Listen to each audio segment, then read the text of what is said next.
queridas, boa noite, né? Agora oficialmente. Eu sou Carol Monteiro.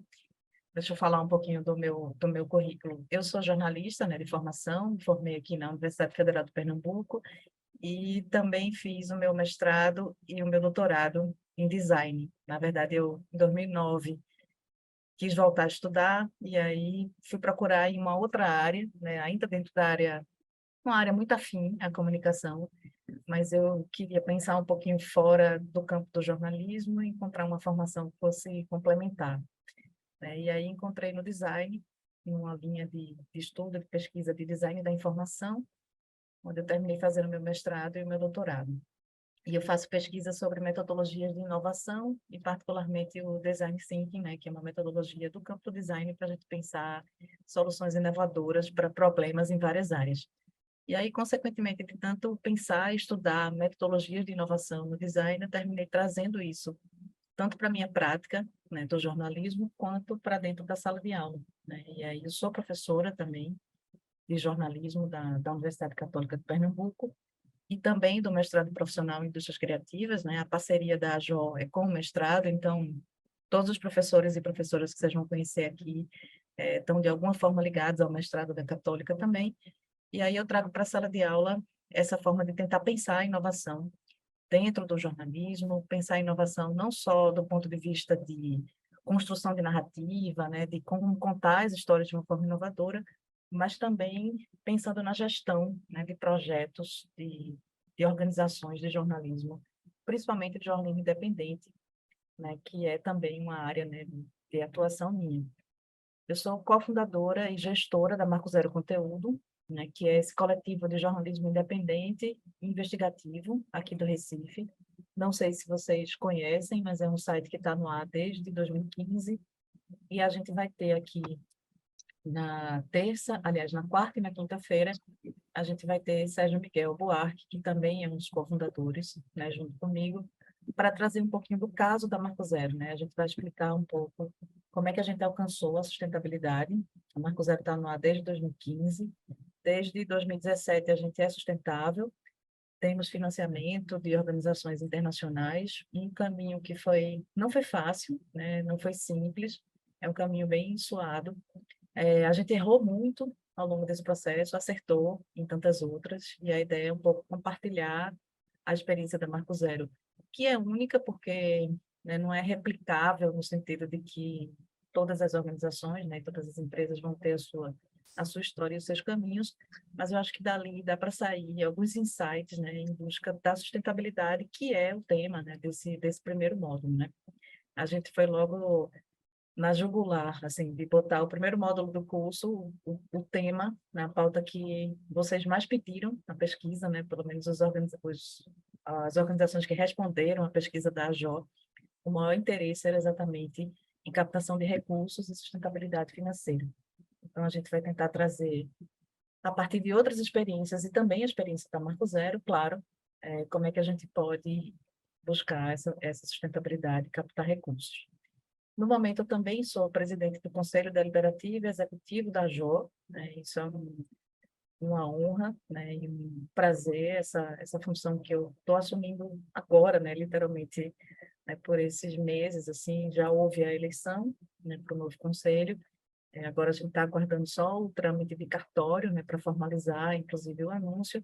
E é um prazer muito grande para mim estar à frente dessa associação, que eu participei desde lá do início, né, da construção da JO, e, e agora, 2 anos depois, vou ter o prazer de presidir, e acho que é super importante, né, para a gente que está aqui no Nordeste, né, no Norte também, ter essa representatividade com uma presidenta daqui da região Nordeste, né, e que tentarei trazer, né, vou certamente trazer um olhar para a gente pensar a diversidade, pensar formas de distribuição também de recursos e de qualificação, de formação, principalmente para essas regiões, né, que são subrepresentadas, e a gente sabe que a maior parte dos recursos destinados ao jornalismo terminam indo para organizações geralmente do Sudeste, né, do Sul do Sudeste do país. E esse esforço da JOD de estar aqui conversando com organizações da Amazônia Legal e do Matopiba não tem a ver com a minha gestão, né? Isso é um esforço anterior a isso, na verdade, desde o início, a gente tinha essa preocupação, né, de chegar a todas as regiões do país, buscar essa representatividade, porque a gente sabe que o jornalismo nativo digital brasileiro é muito diverso. A gente sabe que o país é gigante, que tem muitas características, né, que aproximam e que diferem essas organizações, e sempre foi, né, o objetivo da AJO estar em todas as regiões, poder fortalecer e contribuir, né, com esse ecossistema de mídia nativa digital. O que eu vou tentar fazer à frente do Conselho é acelerar esse processo, né, trazer um olhar também de quem está aqui mais ao norte, né, do Brasil, mas desde sempre a Jo sempre teve essa mentalidade, sempre teve esse interesse. E no momento também sou diretora das escolas de comunicação e de gestão, economia e política da Universidade Católica de Pernambuco. A Escola de Comunicação tem esse mestrado, que eu já mencionei, que é um mestrado profissional em indústrias criativas, que foi feita essa parceria com a JO para oferecer essa formação. Então, todo mundo estava aqui na conversa da quinta-feira, mas a gente fez a pesquisa, né, e a pesquisa trouxe vários insights para a gente montar esse conteúdo, tá? Então, só me apresentando um pouquinho, foi pedido também que a gente fizesse isso, né, no início dos módulos, para vocês conhecerem um pouquinho da nossa formação e de por que que a gente está aqui falando sobre isso. O que que a gente vai ver hoje, né? A gente vai começar essa conversa falando um pouquinho sobre o impacto da revolução digital sobre a comunicação e o jornalismo. A gente sabe que as transformações foram muito rápidas, as transformações foram muito profundas, elas ainda estão acontecendo. Claro que muita coisa da revolução digital ela já está consolidada, né? Muita coisa já é irreversível, né? A gente sabe hoje, até nem faz sentido quando a gente fala jornalismo digital. Quando a gente estava criando a JO, em 2021, a gente teve essa discussão, Associação de Jornalismo Digital. A gente sabe que daqui a pouquíssimo tempo, o nome da associação não faz nem sentido. Ela poderia ser só Associação de Jornalismo. Mas a gente não quis fazer isso em 2021, até para poder demarcar o momento histórico, né, que a gente estava fundando essa associação. Mas daqui a muito pouco tempo, se já não é assim, quando a gente fala jornalismo digital, a gente está só falando de jornalismo, né? Então, várias coisas já estão consolidadas. A gente sabe que as pessoas se informam hoje majoritariamente, né, pela internet e pelas redes sociais. A gente sabe que muitas transformações, né, já, como eu falei, já estão consolidadas, mas outras ainda estão em curso e outras ainda virão. A gente está no olho do furacão, numa transformação gigantesca e imprevisível, né, que é a inteligência artificial. Está todo mundo falando sobre isso. Quais serão os impactos na comunicação? Quais serão os impactos no jornalismo? Quais serão os impactos na nossa vida, né, nos nossos empregos, nas nossas organizações? A gente ainda vai passar por tudo isso, né? Há quem aposte que o que vem por aí é mais radical e mais transformador do que o que já aconteceu até agora. Mas nas últimas 2 décadas a gente passou por muita coisa, né? A gente vê pelo tempo que as organizações, algumas das organizações de vocês existem, e também pelas pessoas que estavam aqui na quinta-feira, que pessoas que têm muitas práticas em organizações da mídia tradicional, que passaram por grandes redações. Eu me formei em 99, né, comecei a trabalhar no Diário de Pernambuco, que era o jornal mais antigo de circulação na América Latina, peguei toda essa transformação, peguei toda esse momento em que a internet passou a ser, né, a principal meio, né, para consumo de conteúdo jornalístico, por parte de todo mundo, principalmente o público mais jovem. Oi, Cássio, você levantou a mão? Sim, eu só não sei se eu me apresentei, desculpa. Eu acho que eu me apresentei só para. Não sei se eu estava na sala junta com todos. Fiquei com essa dúvida. Oi. Se você se apresentou, não, hoje a gente terminou nem fazendo uma rodada de apresentação, porque a gente fez na aula passada, né? Mas você quer se apresentar? Ah, sim, eu gostaria, se possível. Hoje não. Boa noite a Boa todos e noite. a todos. Eu me chamo Cássio Miranda.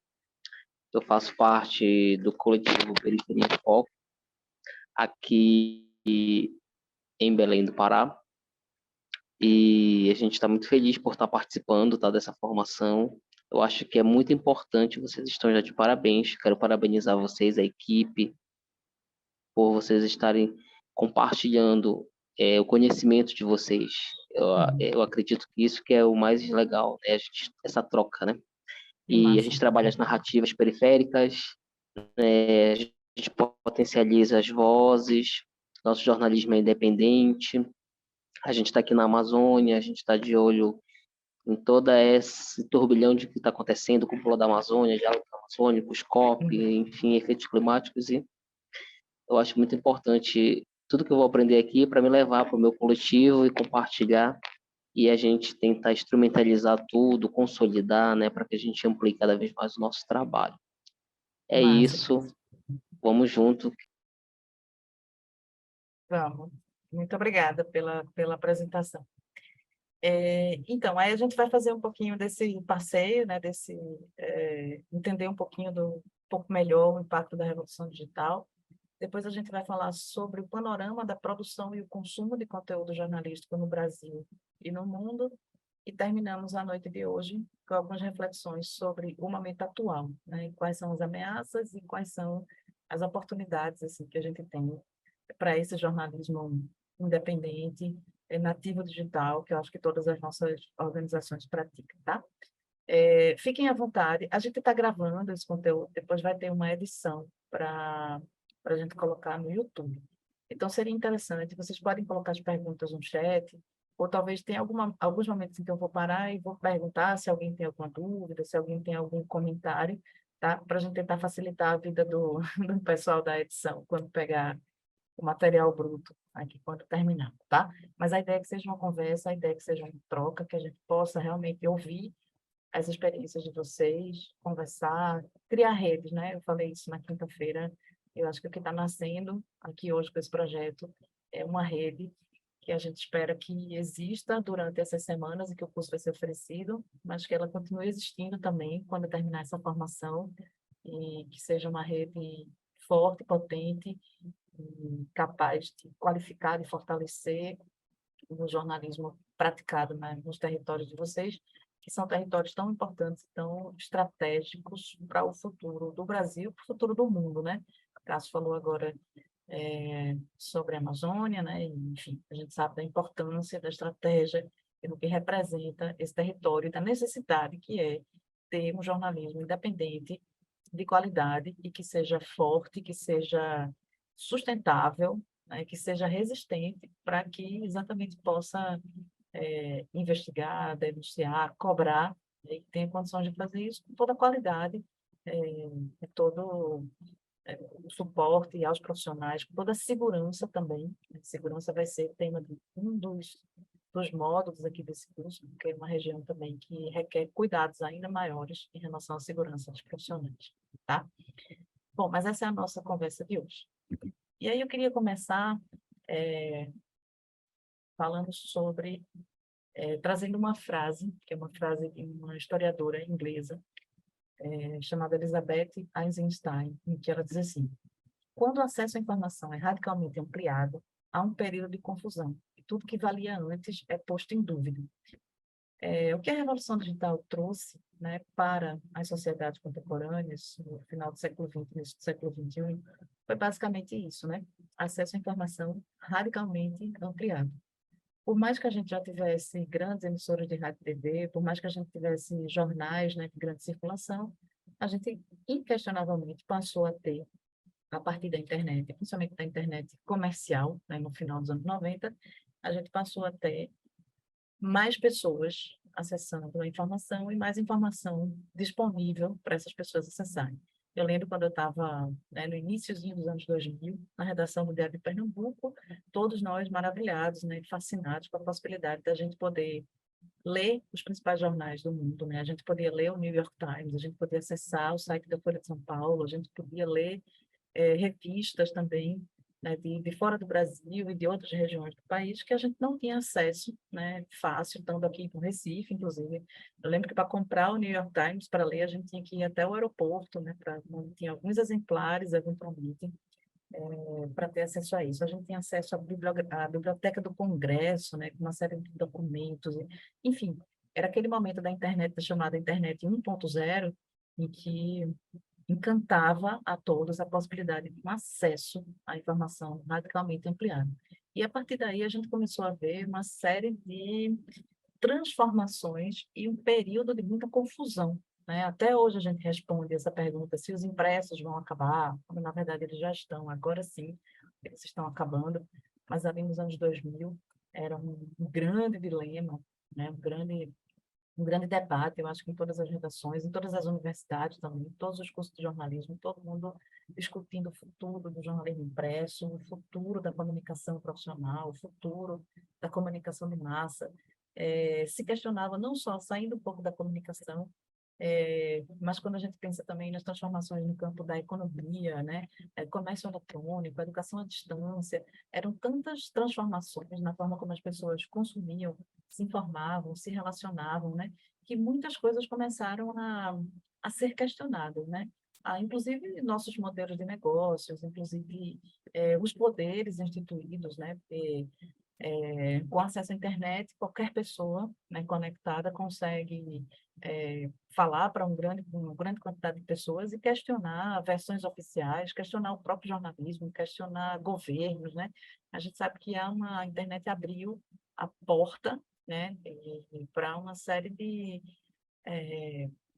contranarrativas também, inclusive da própria mídia ou de outros poderes instituídos. Então, eu acho que essa frase descreve muito bem esse momento do que ela diz, um período de confusão, onde tudo que valia antes é posto em dúvida, né?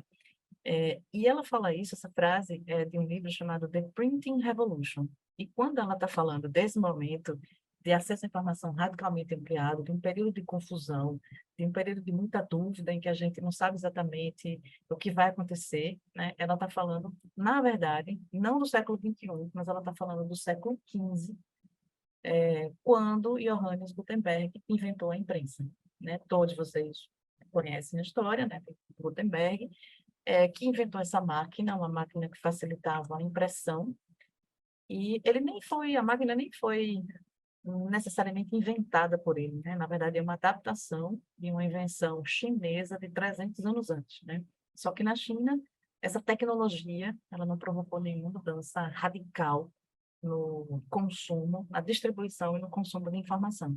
Já na Europa, no século XV, ela é considerada literalmente uma invenção que mudou o mundo, uma técnica, uma tecnologia, que é o evento mais importante do segundo milênio, porque ela revolucionou a maneira como as pessoas concebem e como as pessoas descrevem o mundo também, e ela é o fato histórico que induz, né, fatos históricos que inaugura a Idade Moderna. Vocês devem lembrar isso do tempo da escola, né? A Idade Média, né, era o período anterior, chamada de Idade das Trevas, embora os historiadores hoje questionem muito essa visão preconceituosa da Idade Média, mas a gente sabe que era um momento, um período em que apenas uma elite tinha acesso ao conhecimento, uma vida essencialmente rural, né? As pessoas viviam em função da agricultura, viviam completamente isoladas, né? Nos seus feudos, né? Os seus vivia num período, assim, um isolamento, e a informação que circulava entre uma região e outra circulava através dos trovadores, né? Que iam de feudo em feudo contando as novidades, né? Há uma expectativa, assim, uma hipótese, na verdade, de que os 5 primeiros reis de Portugal eram completamente analfabetos, porque não há nenhum registro, né, de nada, nenhuma assinatura ou nada que tenha sido escrito por eles. O que é que aconteceu? No período da Antiguidade, voltando lá para Grécia, Roma, né, você tem a Biblioteca de Alexandria, você tem um período de uma intelectualidade muito forte, universidades, não, claro, as universidades que a gente tem hoje, mas a gente tinha educação, acesso à educação e tal. Com as invasões bárbaras, muito do conteúdo, muito do conhecimento que tinha sido produzido até então se perdeu, né, nas bibliotecas que foram incendiadas, o conhecimento que foi praticamente destruído e dizimado, né, pelos bárbaros. O que foi preservado, o que foi mantido aí nesse momento, a Igreja Católica teve uma participação muito importante, que foi o de preservar ainda alguma parte desse conhecimento, alguma parte dos livros que foram escritos, né, e de tudo que se sabia sobre o mundo, que tinha se produzido, Platão, né, Aristóteles, enfim, todos os filósofos e filósofas e os médicos, enfim, todo conhecimento, o que conseguiu ser salvo naquele momento das invasões bárbaras, foi preservado dentro dos mosteiros e dentro das igrejas, o que criou uma elite intelectual poderosíssima, né? Porque era a elite que detinha o conhecimento. Todo o conhecimento ali estava escrito assim, ao longo dos séculos, né? Do tempo que durou a Idade Média, o latim foi se tornando uma língua morta e apenas uma pequena elite intelectual, religiosa, ligada à Igreja Católica, tinha acesso a esse conhecimento. As pessoas foram se tornando analfabetas, né? E não tinham acesso à educação formal, né? A escola ou ao ensino superior. Isso foi assim até a Idade Moderna, né? Até o início da Idade Moderna, quando essa tecnologia, essa técnica, começou a permitir que o conhecimento voltasse a circular com muito mais quantidade, com muito mais diversidade, com muito mais rapidez. Porque os livros, por exemplo, antes da invenção da imprensa de Gutenberg, vocês sabem disso, eram todos manuscritos. Então, levava muito tempo, não era uma tarefa fácil você publicar, editar, publicar um livro e distribuir, né? Não era uma tarefa simples, não era uma tarefa barata, fora que você tinha poucas pessoas, na verdade, que tinham esse conhecimento de saber escrever e pouquíssimas, inclusive, sabiam ler. Né? Por isso que, por exemplo, as igrejas, né, eram ricamente ilustradas.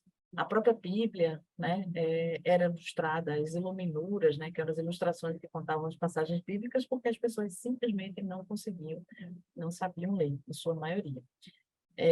E aí, a invenção dessa máquina barateou e agilizou o processo de impressão de livros, folhetos, revistas, né? Claro que isso não foi rápido, isso aconteceu ao longo de séculos, mas terminou que essa tecnologia impactou a educação, claramente, impactou a economia, impactou a cultura, impactou a política e, claro, impactou a comunicação. Não sei se vocês lembram também da Reforma Protestante, né, que é um dos eventos históricos ligados diretamente à invenção da imprensa, né, porque Martinho Lutero, né, questionava, ele era um padre católico, inclusive, que questionava algumas práticas da Igreja Católica, e ele traduziu a Bíblia do latim para o alemão, imprimiu folhetos, né, com trechos da Bíblia e começou a colar. Ele nem queria fundar uma nova igreja, especificamente, mas ele queria questionar algumas práticas da Igreja Católica medieval. E aí ele imprimia trechos da Bíblia traduzidos para o alemão, colava na porta das igrejas e dizia: leia por vocês mesmos, né? Agora veja se é isso que a Bíblia está dizendo, se é isso que está escrito na Bíblia. Então ele começou a questionar e toda a informação passou a circular a partir de folhetos e livros impressos. É, Todos os filósofos também, iluministas, né? Enfim, todos o questionamento também, a Revolução Francesa é um outro evento histórico, né? Que está ligado de alguma forma a essa máquina, porque também todos os ideais iluministas que inspiraram a Revolução Francesa, circulavam a partir de impressos que passaram a fazer parte do dia a dia das pessoas, porque havia agora sim uma máquina que permitia produzir, imprimir, circular, né, distribuir com muito mais agilidade, com muito mais facilidade. Então, existem historiadores que traçam um paralelo muito claro entre o século XV, né, e os desdobramentos da invenção da imprensa no século XV e o século XXI, com o que a gente viveu na virada do século XX, do século XXI, com a invenção da imprensa, né? Foi muito parecido historicamente os dois momentos, em que uma tecnologia, agora o computador e a internet, permitiu, mais uma vez, que a informação passasse a circular com muito mais velocidade, com muito mais agilidade, com nenhuma barreira geográfica, né? Porque os impressos ainda tinham a barreira geográfica, né? Você fazer o seu livro, o seu jornal, sua revista circular em mais lugares, né? Você precisaria de logística, de distribuição, de transporte, etc. Com a internet, né? A informação está disponível literalmente em qualquer lugar do mundo de forma instantânea. Então, é um paralelo super interessante que os historiadores traçam e, novamente, acesso radicalmente ampliado à informação, provocando um momento de uma certa confusão, um momento de muito questionamento de várias práticas, de vários conceitos, que foi o que a gente viveu, né, no campo da comunicação. Do século XV até o século XX, a gente passou por algumas outras transformações, né? Entre elas a Revolução Industrial, no século XVII.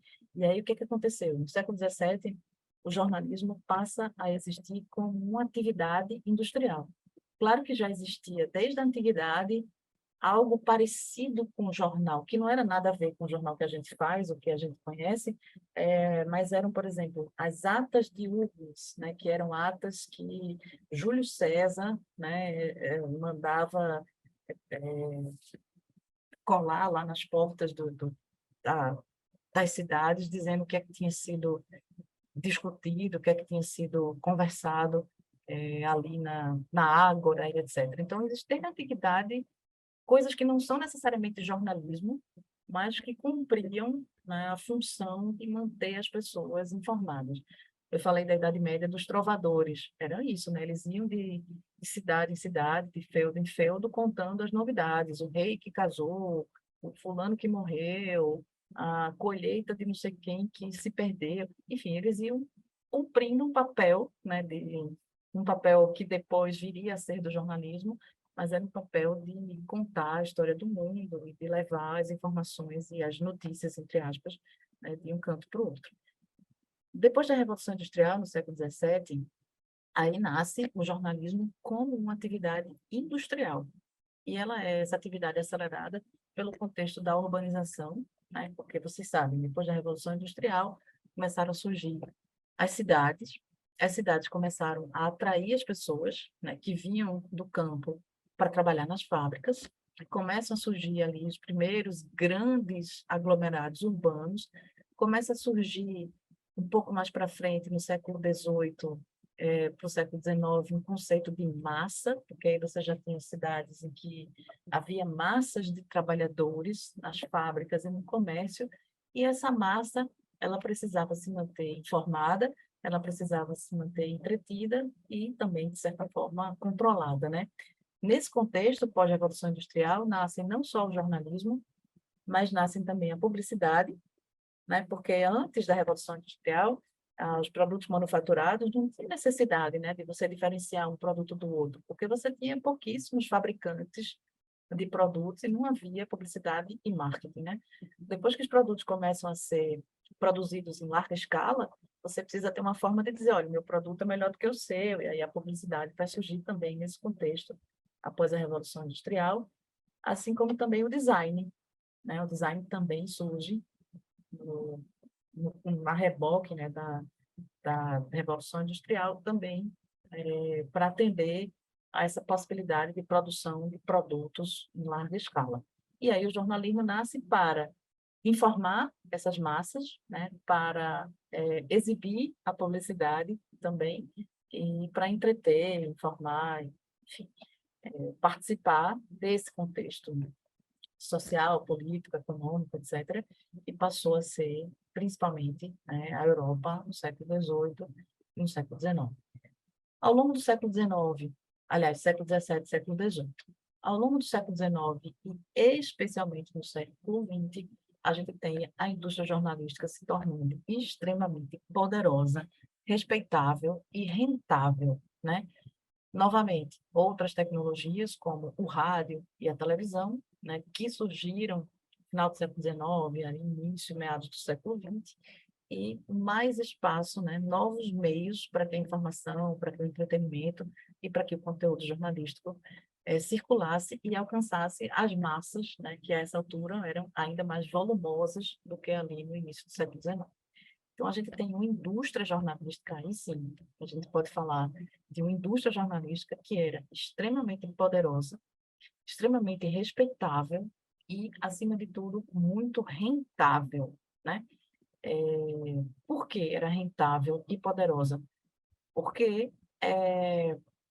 até o início do século XXI, até antes da Revolução Digital, manter uma redação, rodar um jornal, colocar no ar um programa de rádio, um programa de TV, custava muito dinheiro, né? A gente sabe disso. Quanto é que custa a estrutura para ter uma rotativa, para imprimir, né, jornais impressos, ou ter toda a estrutura para manter uma emissora de rádio tradicional ou uma emissora de TV, né? Isso era muito caro.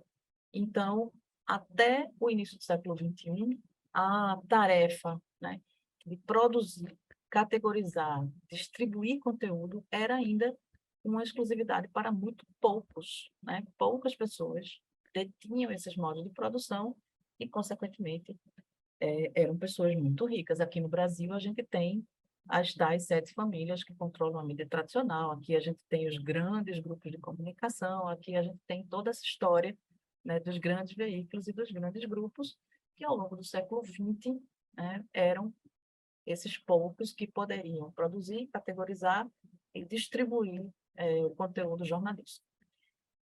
Com a invenção do computador pessoal e da internet, o que é que aconteceu? Isso que a gente já discutiu várias vezes, todos vocês sabem. Agora, literalmente, qualquer pessoa pode transmitir informação para muitas pessoas com recursos cada vez mais simples e baratos de transmissão. Já foi mais caro no início da internet produzir um site, né? Criar um site no final dos anos 90, precisava ter conhecimento de programação, precisava ter, sei lá, um mínimo conhecimento de design e principalmente de programação, né? E hoje você, no WordPress, no Wix ou em qualquer outra ferramenta, às vezes até ainda mais simples, como o Blogspot, né? Com 5 minutos você colocava, no início dos anos 2000, você colocava o seu blog no ar e você começava a publicar informação, e você começava, lógico, se houvesse qualidade nesse conteúdo, se houvesse uma série de condições também, né? Você conseguiria se tornar influente, você conseguiria se tornar um meio, e você conseguiria construir, criar a sua própria audiência, né? É, isso a gente viveu também, acho que todos vocês passaram por esse momento, todo mundo viveu, né, essa etapa dos blogs, né, blog de política, blog de tecnologia, blog de moda, né, que aqui no Brasil, alguns deles se tornavam mais influentes, conseguiram se tornar mais influentes e ter muitas vezes uma audiência maior do que veículos tradicionais de comunicação. Com as redes sociais, os blogueiros, né, se transformaram em influencers e a gente vê hoje pessoas que estão no Instagram, que estão no TikTok, que estão no YouTube e que têm audiências muito maiores, né, pessoas, indivíduos, né, que têm audiências muito maiores do que conteúdos produzidos por empresas, às vezes até por grandes empresas de comunicação.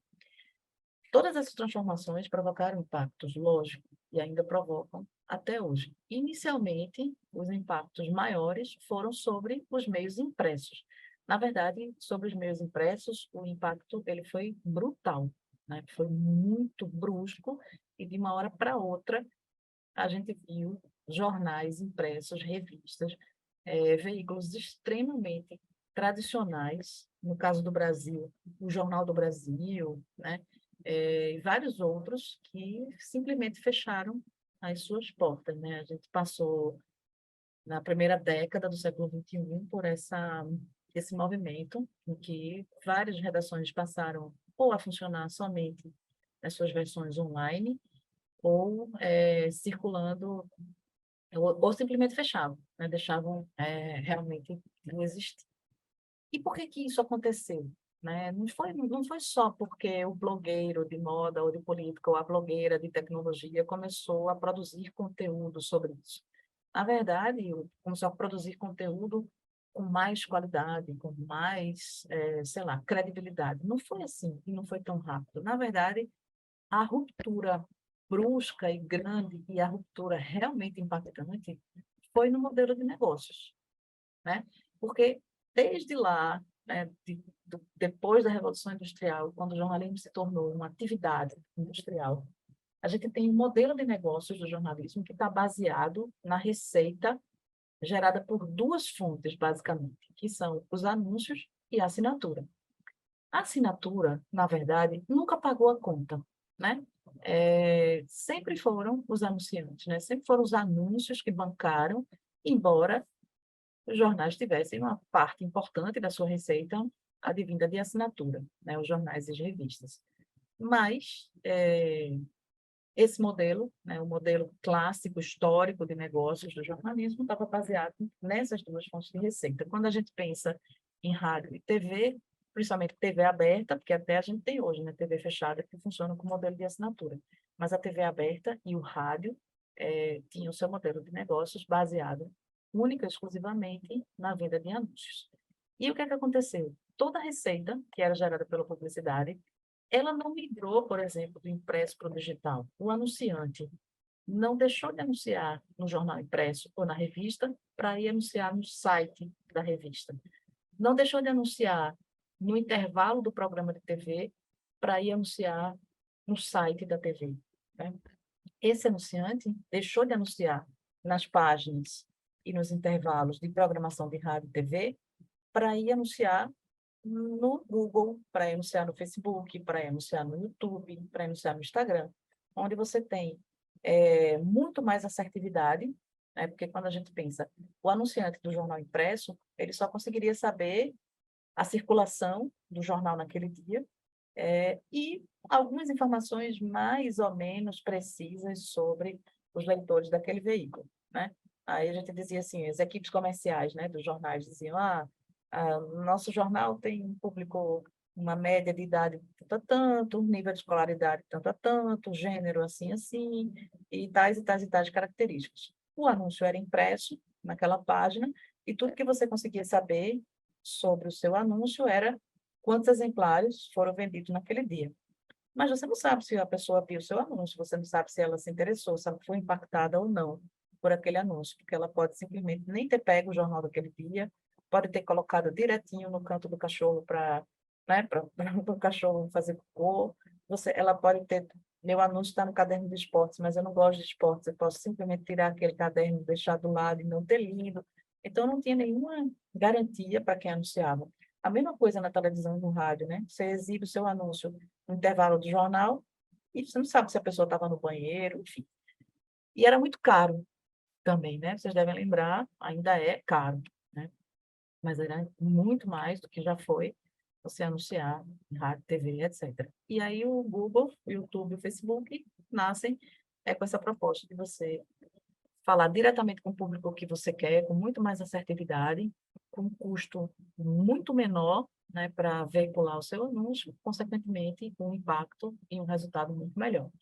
Então, a grande ruptura, na verdade, e a grande crise, né, principalmente do jornalismo tradicional, começa com a ruptura do seu principal modelo de negócios. Aqui, só para vocês terem uma ideia como isso ainda... desculpa, como ainda acontece, eu peguei dados aqui de 2022, né, da queda de circulação dos principais jornais ainda impressos no Brasil. A gente ainda tem pouquíssimos circulando impressos, mas ainda tem. Por exemplo, em 2017, o jornal O Globo tinha 130 mil exemplares. Em 2021, essa queda era de 67 mil, já está em 67 mil. Em 2022, 60 mil exemplares. 60 mil exemplares do jornal O Globo, que ainda é o que tem a maior circulação no Brasil, é impressionante. Porque eu me lembro que quando eu trabalhava no Diário de Pernambuco, a gente tinha, acho que 80 mil exemplares circulando no domingo, né? Durante a semana era um pouco menos. Mas é surreal que o Globo, que o Estadão, né, o famoso Estadão, tenha, em 2022, apenas 60 mil exemplares circulando. Super Notícia, 48 mil, que é um jornal, né, popular. A Folha de São Paulo, 48 mil. Né? Eram tiragens muito pequenas, até muito pouco tempo atrás, para os jornais do Nordeste, e acredito que para o Norte também. Né? Então, apesar da gente ainda ter veículos impressos, a gente tem muito menos circulação do que tinha hoje e, consequentemente, muito menos receita para esses meios do que já aconteceu também há muito pouco tempo atrás. Também demorou um pouco mais para o rádio e a TV sentirem esse impacto, mas também esse desaparecimento, né, das fontes de receita dos anunciantes e, consequentemente, da audiência, né, também chegou para as emissoras de rádio e TV, de grandes grupos de comunicação, né? O impacto também foi muito grande. Você tem aqui, peguei esse link de 2022, né, dado mais recente que eu achei, queda de hipóxia grave. O JN tem o pior quadrimestre da sua história, né? O Jornal Nacional, que durante décadas, né, liderou a audiência de produtos jornalísticos no Brasil, hoje amarga a pior audiência na sua história. E isso acontece também com outros jornais, com outros telejornais, também com outras emissoras de rádio que produzem, né, também conteúdo jornalístico.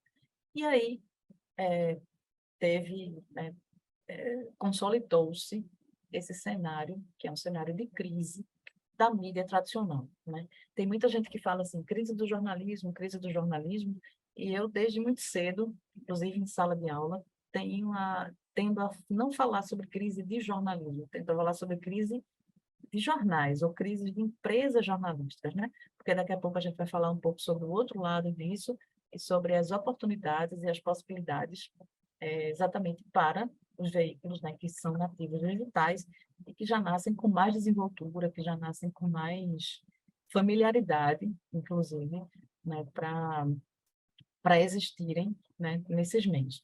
Mas o que aconteceu com a poderosíssima, rentável e respeitosa mídia tradicional foi uma grande crise que tem basicamente duas dimensões. Uma crise de negócios, porque a receita evaporou, e porque a gente aprendeu a duras penas que não adianta, não funciona, transpor modelos de negócios do analógico para o digital.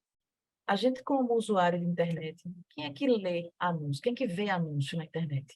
Quem é que clica naquele pop-up que aparece? Quem é que clica naquele... O que a gente vê hoje é um desespero, inclusive, né, de alguns sites com a publicidade programática, de você entrar e você ser inundado, né, com milhares de anúncios. Leia mais para ver a matéria, né? Você lê um parágrafo, aí você tem que clicar para ver o resto do texto. A página está cheia de anúncios e a gente sabe que a gente não clica, a gente não se interessa. Aquilo, para mim, pelo menos, é uma mancha. Eu nem presto atenção naquilo que está sendo oferecido ali naquele anúncio. Pelo contrário, aquilo irrita e, às vezes, provoca uma rejeição. Quando você entra no site, que você vê aquele desespero de anúncio, a tendência, né, pelo menos a minha tendência, acredito que de vários usuários, é a de tentar sair, né, do site e ficar fechando aquelas janelas todas que aparecem ali, para que você possa ter uma leitura minimamente tranquila do que você está querendo saber, né? E nem sempre a experiência de usuário daquilo é muito ruim. O site pode até estar lucrando, né, com publicidade programática, porque cada vez que aparece aquele anúncio ali, você é recompensado, né? Você é remunerado com centavos de dólar, mas, em compensação, a experiência do usuário é muito ruim. E transpor modelos de negócios de um meio para o outro simplesmente não funciona, né? Então, os anúncios lá que funcionavam impressos no jornal e na revista, estampados no site, principalmente da forma ostensiva como tem sido feito, não funcionam. E essa crise de negócios leva também a uma crise de independência, né? Porque o que é que aconteceu? Bom, ao longo dessas últimas 10 décadas, né, muitos jornais simplesmente não aguentaram e fecharam suas portas. Outros reduziram muito a sua redação. Todos nós conhecemos, ou talvez tenhamos sido, né, vítimas dos chamados passaralhos, né, aquelas demissões em massa nas redações, todo mundo diminuindo páginas de jornal, diminuindo equipes, demitindo as pessoas com mais experiência consequentemente com mais altos salários, gerando uma sobrecarga muito maior sobre quem fica, delegando para estagiários e estagiárias a tarefa de produzir conteúdo, né, substituindo cada vez mais profissionais formados por estagiários. Isso compromete a qualidade, sem dúvida nenhuma, nada contra estagiários, né? Estagiários, sou professora de jornalismo, formo meninos e meninas para serem estagiários, mas eles não podem ter sozinho a responsabilidade de levar uma redação nas costas, como acontece aqui no Recife, acontece aqui em Pernambuco, acredito que aconteça nos estados de vocês também, né? Então, falta qualidade, falta independência, porque o que é que acontece? Muitas vezes, quem são os anunciantes desses sites jornalísticos, né, da mídia tradicional? A maioria das vezes, governos, prefeituras, aqui no Recife, construtoras, concessionárias. Então, como é que vai se discutir planejamento urbano se o principal anunciante do jornal é uma construtora? Como é que vai se discutir mobilidade, trânsito, etc., se é uma concessionária, um fabricante de automóvel, né? Isso termina comprometendo a independência, a qualidade editorial também, falta transparência, né, para a gente saber, porque na mídia independente, principalmente na mídia sem fins lucrativos, existe uma cultura de transparência de recursos, porque o anúncio não é um vilão, né? Você receber anúncio de prefeitura ou você receber anúncio de governo, necessariamente não é o vilão, né? E a gente não tem que necessariamente abrir mão do modelo de negócios baseado em anúncio. Mas o que tem que fazer é o que alguns jornais, alguns sites, inclusive, de fora do Brasil e aqui também fazem, que é de transparência, né? Transparência, às vezes, total e radical de quem financia, de quem anuncia, né? Aqui no Brasil, as organizações de jornalismo independente sem fins lucrativos, em sua maioria, não aceitam anúncio. Nos Estados Unidos, a maioria aceita. Acho que uma grande referência, não sei se vocês conhecem, é um site chamado Texas Tribune. Acho que é uma referência mundial em jornalismo independente, que é no Texas, obviamente. E ele aceita anúncios tranquilamente, aceita anúncio de Coca-Cola, Microsoft, governo americano, de quem for. Só que o site publica em tempo real, na sua página, todos os recursos, todos os valores que recebeu, de quem recebeu. Isso faz com que o leitor, a leitora, possa questionar o site, né? Então, o site recebeu não sei quantos milhões da Fundação Bill Gates, né? E aí tem lá alguma denúncia de segurança, ou sei lá de quê, fraude na Microsoft. Se o site não está cobrindo, os leitores têm como saber, né? Tem como cobrar, inclusive, né, que essa cobertura seja feita. E uma outra questão também que o site deixa muito claro para os anunciantes é de que o fato de anunciar nele não garante de forma nenhuma interferência no conteúdo, né? Você pode anunciar, a gente vai receber, vai disponibilizar no site o quanto recebeu, mas não vai aceitar absolutamente nenhum tipo de interferência no conteúdo, nem pedido de retirada de conteúdo do ar, né? Isso é uma prática muito comum entre os sites de jornalismo independente, mesmo sem fins lucrativos, nos Estados Unidos. O que eu estou querendo dizer com isso é que o anúncio não é o vilão, e a gente não precisa necessariamente abrir mão de modelo de negócio, de fonte de receita baseada em anúncios, seja anúncio vendido pela equipe comercial, seja anúncio, publicidade programática, por exemplo, do Google. Mas a gente precisa ter, ou deveria dar transparência, né, desses recursos e também muita clareza na relação com os anunciantes, nesse sentido de que não pode, não haverá nenhum tipo de interferência. E aí, essa falta de transparência, essa falta de qualidade, essa falta de independência leva também a uma falta de credibilidade, lógico, né? Então, a gente tem também um aumento de uma crise de credibilidade também, principalmente da mídia tradicional, né? Porque as pessoas, enfim, começaram a questionar as práticas, começaram a perceber essa queda de qualidade, essa falta de transparência, essa falta de independência. Então, a gente tem essas duas dimensões, né? Crise de negócios e uma crise de credibilidade, mas a gente começa já perceber algumas reversões, a gente começa a perceber, né, algumas boas notícias, porque até então só tenho trazido as más notícias, é, e a gente tem também, além desses, dessas características e dessa história que eu estou contando, que é especificamente do negócio, né, do jornalismo e das organizações jornalísticas, a gente tem também, em paralelo a isso, uma mudança muito grande de comportamento, né, dos usuários, né, da audiência, dos leitores e das leitoras. Outra consequência dessa revolução digital é que você tem uma possibilidade de participação, né, da audiência que é muito maior, que é muito mais importante, que é muito mais assertiva, que é muito mais presente na prática jornalística do que era antes da Revolução Digital. Então, a gente tem que entender também não só as mudanças de modelo de negócios, né, as mudanças de cenário, realmente, na indústria da comunicação, a gente tem que entender o outro lado da moeda, que são as mudanças também de comportamento e de hábitos de consumo, né, de conteúdo, seja jornalístico ou não, pelas audiências que estão hoje majoritariamente nos meios digitais. Queria perguntar se está fazendo sentido para vocês essa conversa. Estou tentando voltar para... Como é que eu faço para ver todo mundo? Tem que saber se está fazendo sentido para vocês essa conversa, se vocês estão, né, identificando também essa realidade, passaram por isso, viveram isso nas suas regiões, nos seus meios. Se tem algum comentário ou alguma pergunta até aqui. Eu posso falar? Pode, claro. Quem está falando?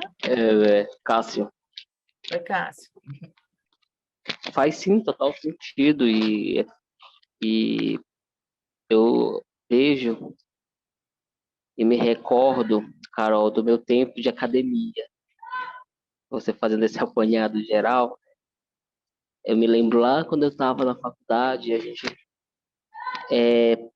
perpassou por todos esses assuntos, né, lá do jornalismo, ainda, né, ainda não como uma atividade, né, profissionalizante, enfim, e aí até chegar à internet, né, o advento da internet, essas transformações dos blogs de notícia, das redes sociais, né, Uhum. de todo esse ativismo digital, a criação da comunicação independente, sem estar vinculada à mídia tradicional, é muito sentido sim, e é importante. Eu acho muito importante esse apanhado geral que você traz para a gente poder entender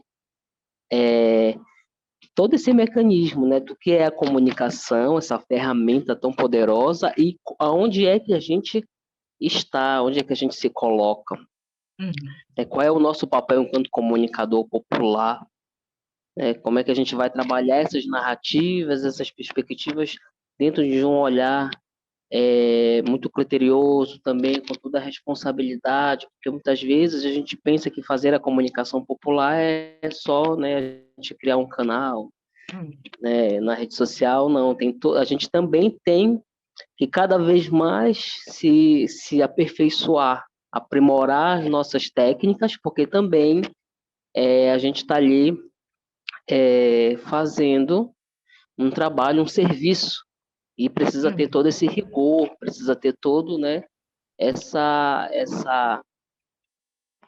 esse olhar crítico, né, para a gente Uhum. poder comunicar para as pessoas o que a gente quer comunicar, né, para que elas possam entender de uma forma muito mais clara, objetiva, mostrando essa contranarrativa dos veículos de comunicação, que muitas vezes eles têm interesses políticos, socioeconômicos, e a gente faz uma pegada um pouco mais, né, de descentralizar a comunicação.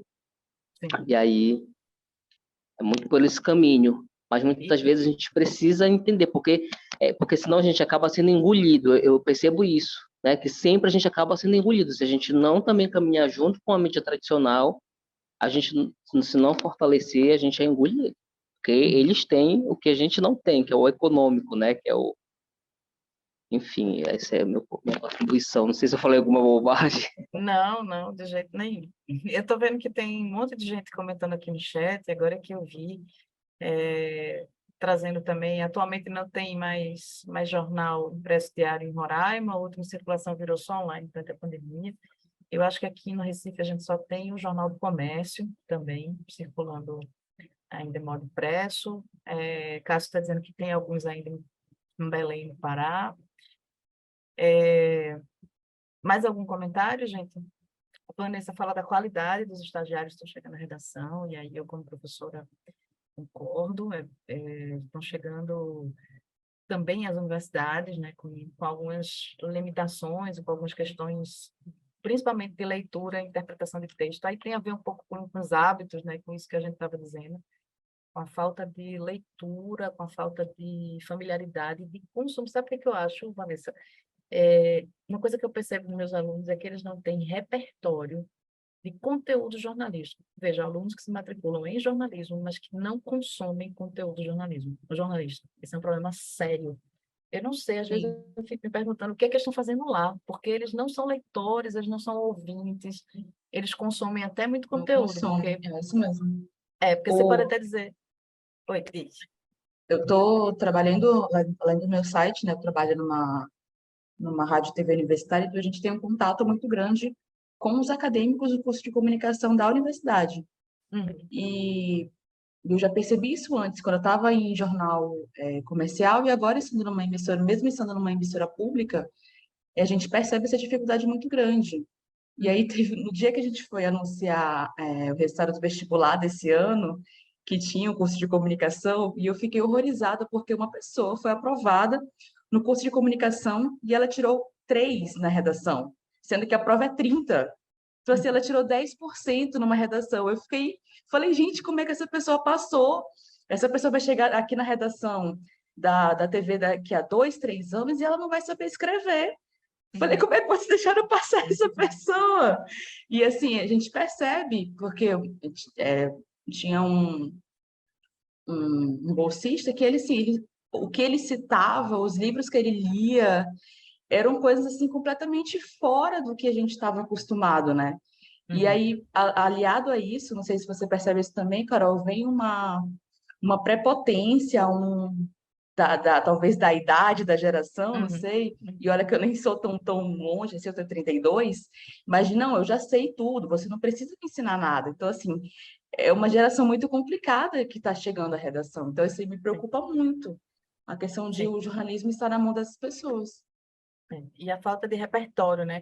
Isso é um desafio muito grande para a gente, e aí eu acho que vale a gente pensar nisso também, assim, nas nossas organizações, que a gente precisa atrair o público, principalmente esse público jovem, para consumir os nossos conteúdos.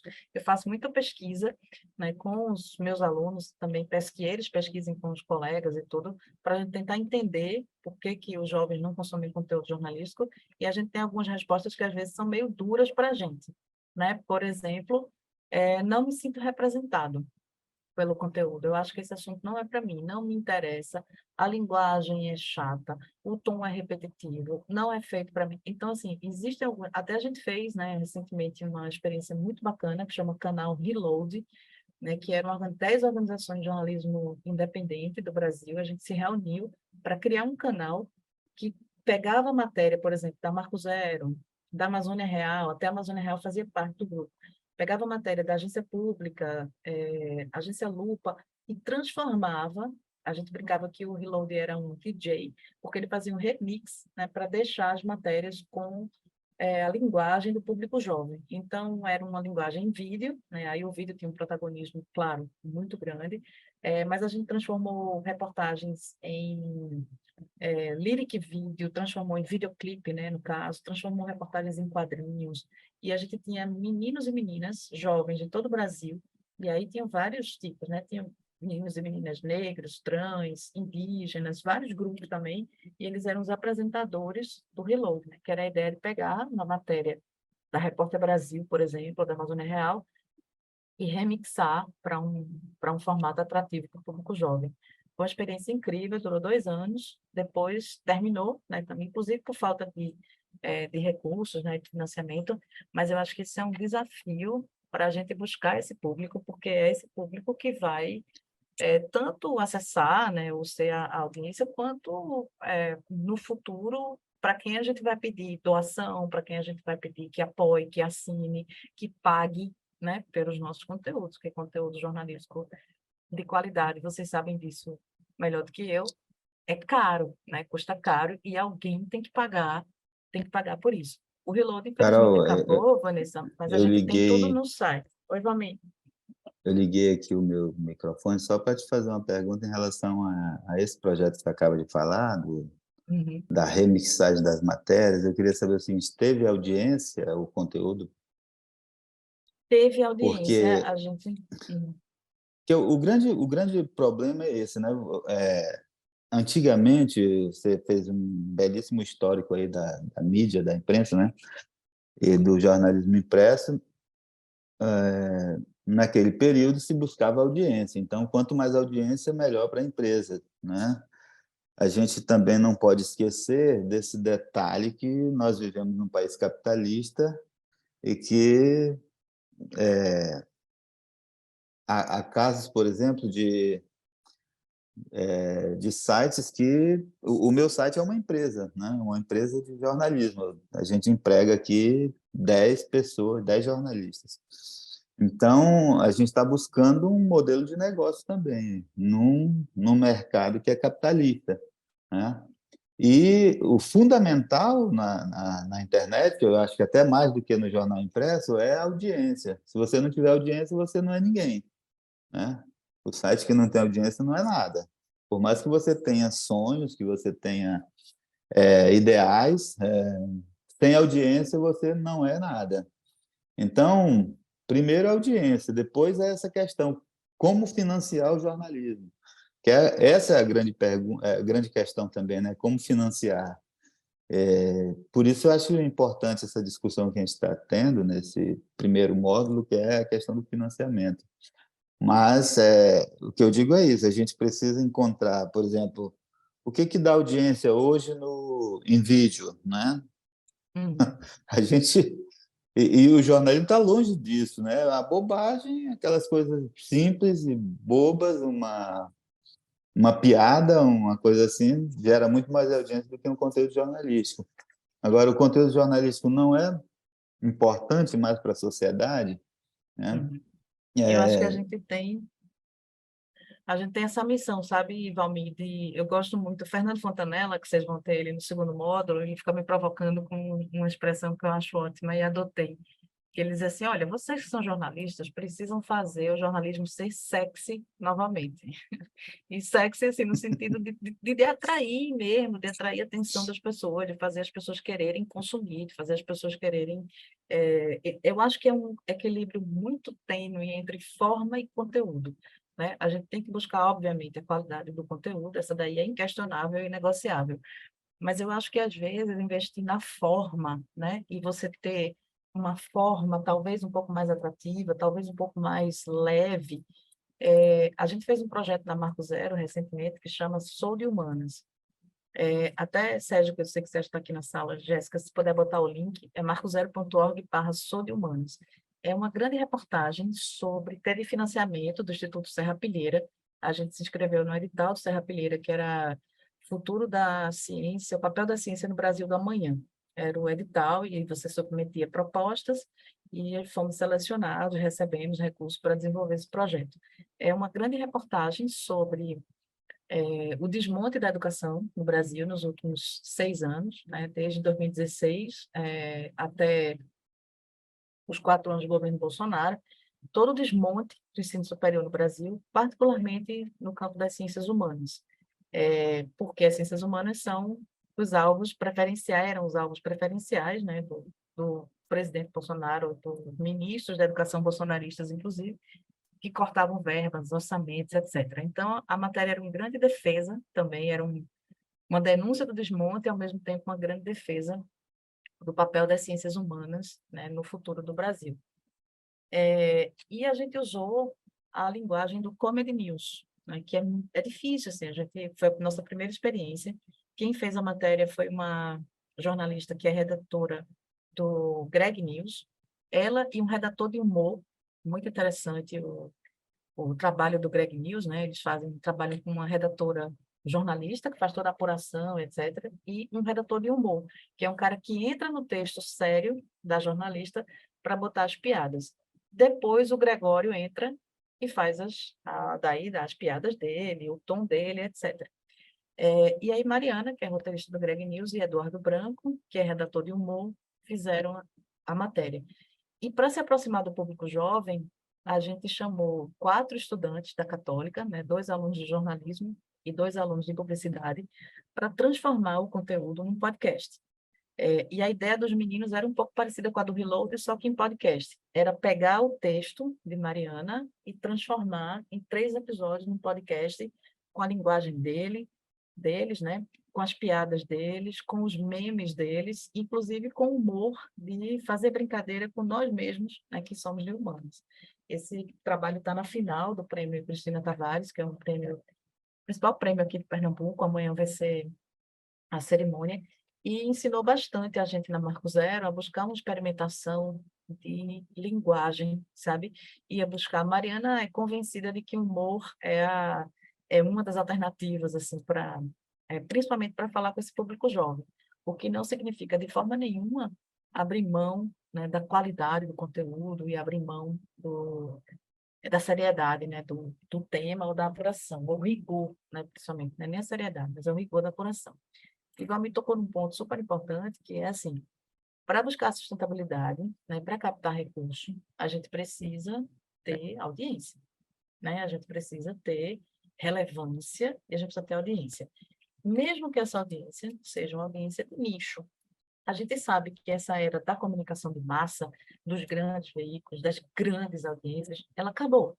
Acabou no cinema, acabou na música, né? A gente não tem mais os grandes artistas, né? Artistas mundiais. Talvez ainda tenha, Beyoncé, seja talvez a última representante desse fenômeno, né? Mas a gente tem nichos, né? Então, é importante a gente conhecer a audiência, entender quem são os nossos nichos e com quem a gente quer conversar, né? E buscar inovação, e buscar uma forma, às vezes, diferente, mais próxima. A gente quer falar com o público jovem, a gente vai ter que falar em vídeo. E a gente vai ter que, de preferência, trazer humor e leveza. A gente vai ter que entender essa geração, Vanessa, que tem uma série de questões, né, um pouco arrogante, concordo com você, mas ela tem uma urgência muito grande e uma exigência por representatividade. Então, a gente tem que representar essa turma, sabe? Tem que buscar essa representatividade para elas e eles. Então, assim, é um desafio, né, muito forte. E eu acho que parte dessa solução e parte da gente tentar entender, porque é tanto contexto e tanta informação que a gente precisa para poder entender a audiência e escolher o modelo de negócio e as fontes de receita, que eu não vejo outra forma que não seja a de estudar, assim, e tentar entender quais são os comportamentos, quais são como é que as pessoas se comportam hoje, né, no consumo de conteúdo jornalístico. Aí eu trouxe agora para essa segunda parte da aula um panorama mundial do consumo de notícias e um panorama nacional também, a partir de alguns dados. Lógico que cada região, que cada território vai ter suas particularidades, mas tem muita coisa que eu acho que é muito parecida e que serve para Matopiba, Amazônia Legal, serve para Pernambuco, serve para São Paulo, serve para o Brasil, para o América Latina, para o mundo, né? Então, para a gente entender como é que no mundo as pessoas hoje consomem particularmente conteúdo jornalístico. E aí eu trouxe os dados do Digital News Report, que é uma pesquisa mundial que fazem a Universidade de Oxford e a Reuters, né? Todo ano eles fazem esse estudo, é um estudo super rico, não sei se vocês conhecem, se já viram esses resultados, e tem, inclusive, um capítulo dedicado só ao Brasil, então eu trouxe alguns dados aqui também do Brasil, e é exatamente isso, para entender os hábitos de consumo de conteúdo jornalístico. E isso, para mim, é fundamental na hora da gente pensar quais são as nossas estratégias, né, de audiência, consequentemente, de sustentabilidade, né? Então, por exemplo, alguns dados, o estudo é enorme, né, não tem como trazer tudo, mas alguns dados importantes, né, dessa edição mais recente. Primeiro que a gente sabe disso, principalmente depois da pandemia, inclusive grandes eventos até como a guerra da Ucrânia, mencionada no relatório, aceleraram algumas mudanças estruturais em direção a ambientes de mídia ainda mais digitais, né? Móveis e dominados por plataformas. Eu acho que isso é uma realidade nos nossos territórios também, né? A gente viu uma aceleração do comércio eletrônico, do consumo de conteúdo, ainda mais, né, através de meios digitais, móveis, todo mundo hoje, né, tem, ou todo mundo, ou grande parte das pessoas hoje tem acesso a um celular e dominado por plataformas. Isso tem implicações importantes para os modelos de negócios, os nossos modelos de negócio e também para os nossos formatos de jornalismo, tá? 22% só das pessoas ouvidas, entrevistadas, começam as suas jornadas num site ou num aplicativo. Isso, para a gente, é super importante, né? A gente entender que as pessoas não têm mais o hábito de, deixa eu entrar aqui no site do Jornal do Comércio, aqui de Pernambuco, para ver o que está acontecendo em Pernambuco. Deixa eu entrar no site A Crítica, de Manaus, para ver o que está acontecendo. Vou entrar no Amazonas Atual. Só 22% dos usuários, aí falando mundial, né, em nível mundial, começam a sua jornada de notícia usando um site ou um aplicativo. A gente sabe que a maioria das pessoas recebe o conteúdo através do WhatsApp, através das redes sociais, através do Twitter, né? Os consumidores, eles são, o que é ruim, porque eu acho que existe uma passividade muito grande do consumidor de conteúdo jornalístico, de que ele espera chegar até ele, porque ele sabe que se a notícia for importante, vai chegar, né? Mas espera que aquele conteúdo chegue no seu WhatsApp, no seu feed, né? E não vai mais no site. Só vai no site se clicar na notícia, né, o que já é um passo, às vezes, muito árduo, muito difícil que as pessoas cliquem, porque geralmente elas vão ler só aquele textinho que está na chamada, mas não tem mais aquele hábito que a gente tinha, eu pelo menos tinha, gerações anteriores a mim tinha, de ir no site e ver o que está acontecendo. Então, 22%, uma queda de 10% percentuais desde 2018. É o pior índice, é o menor índice de pessoas que dizem, não, eu todo dia vou lá e acesso o site e tal. O que é que isso nos ensina? Não adianta a gente colocar o conteúdo no site e não ir atrás das pessoas, né? A gente tem que fazer uma busca ativa nas redes, nos canais, nos ambientes, nos espaços onde as pessoas estão, para que a gente consiga atraí-las, né, para o nosso perfil ou para o nosso site. Fontanella vai falar bastante sobre isso, né? De como a gente está disputando, a gente nem está disputando mais audiência, a gente está disputando atenção. Como é que a gente vai atrair a atenção da pessoa para que ela ache o nosso conteúdo? Como é que a gente vai incentivar que outras pessoas compartilhem o nosso conteúdo para que chegue a mais pessoas e assim a gente consiga atrair a atenção para talvez atrair a audiência se a pessoa clicar.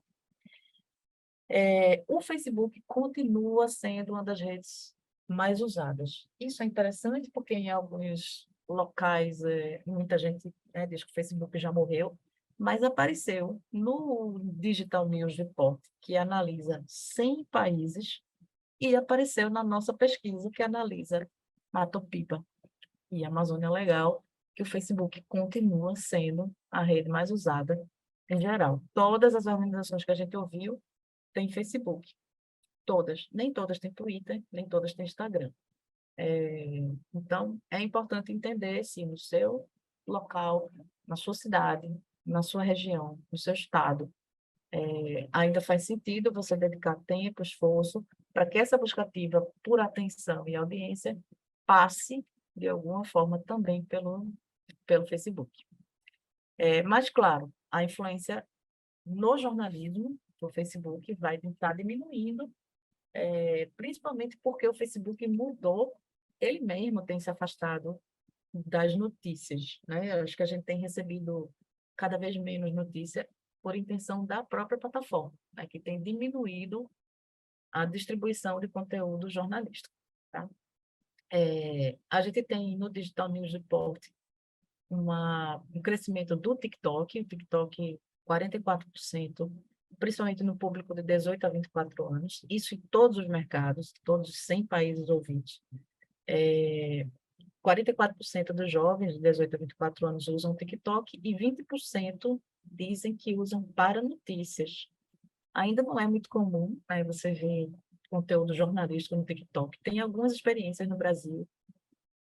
O Estadão, engraçado, as experiências dos perfis de TikTok mais de jornalismo, né, no TikTok, que tem mais relevância são de mídia tradicional. Orientei uma aluna do PIBIC no semestre passado que ela fez essa pesquisa. É o perfil do Estadão e o perfil da Rede Record. Eu não entendo se é uma estratégia, eu não entendo se é um estagiário ou uma estagiária da Record que se encantou pelo TikTok e conseguiu convencer os chefes a produzir conteúdo, mas são conteúdos que têm muita visualização e tem muito engajamento. Na Marco Zero, a gente começou. A gente contratou uma estagiária para fazer conteúdo para o TikTok. O trabalho dela, o papel dela é pegar as matérias da Marco Zero, traduzir para a linguagem do TikTok sem dancinha, né? Assim, nada contra, mas a gente tenta fazer com leveza, com humor, né? Com características da rede, mas também sem... não é uma coisa de dancinha, exatamente.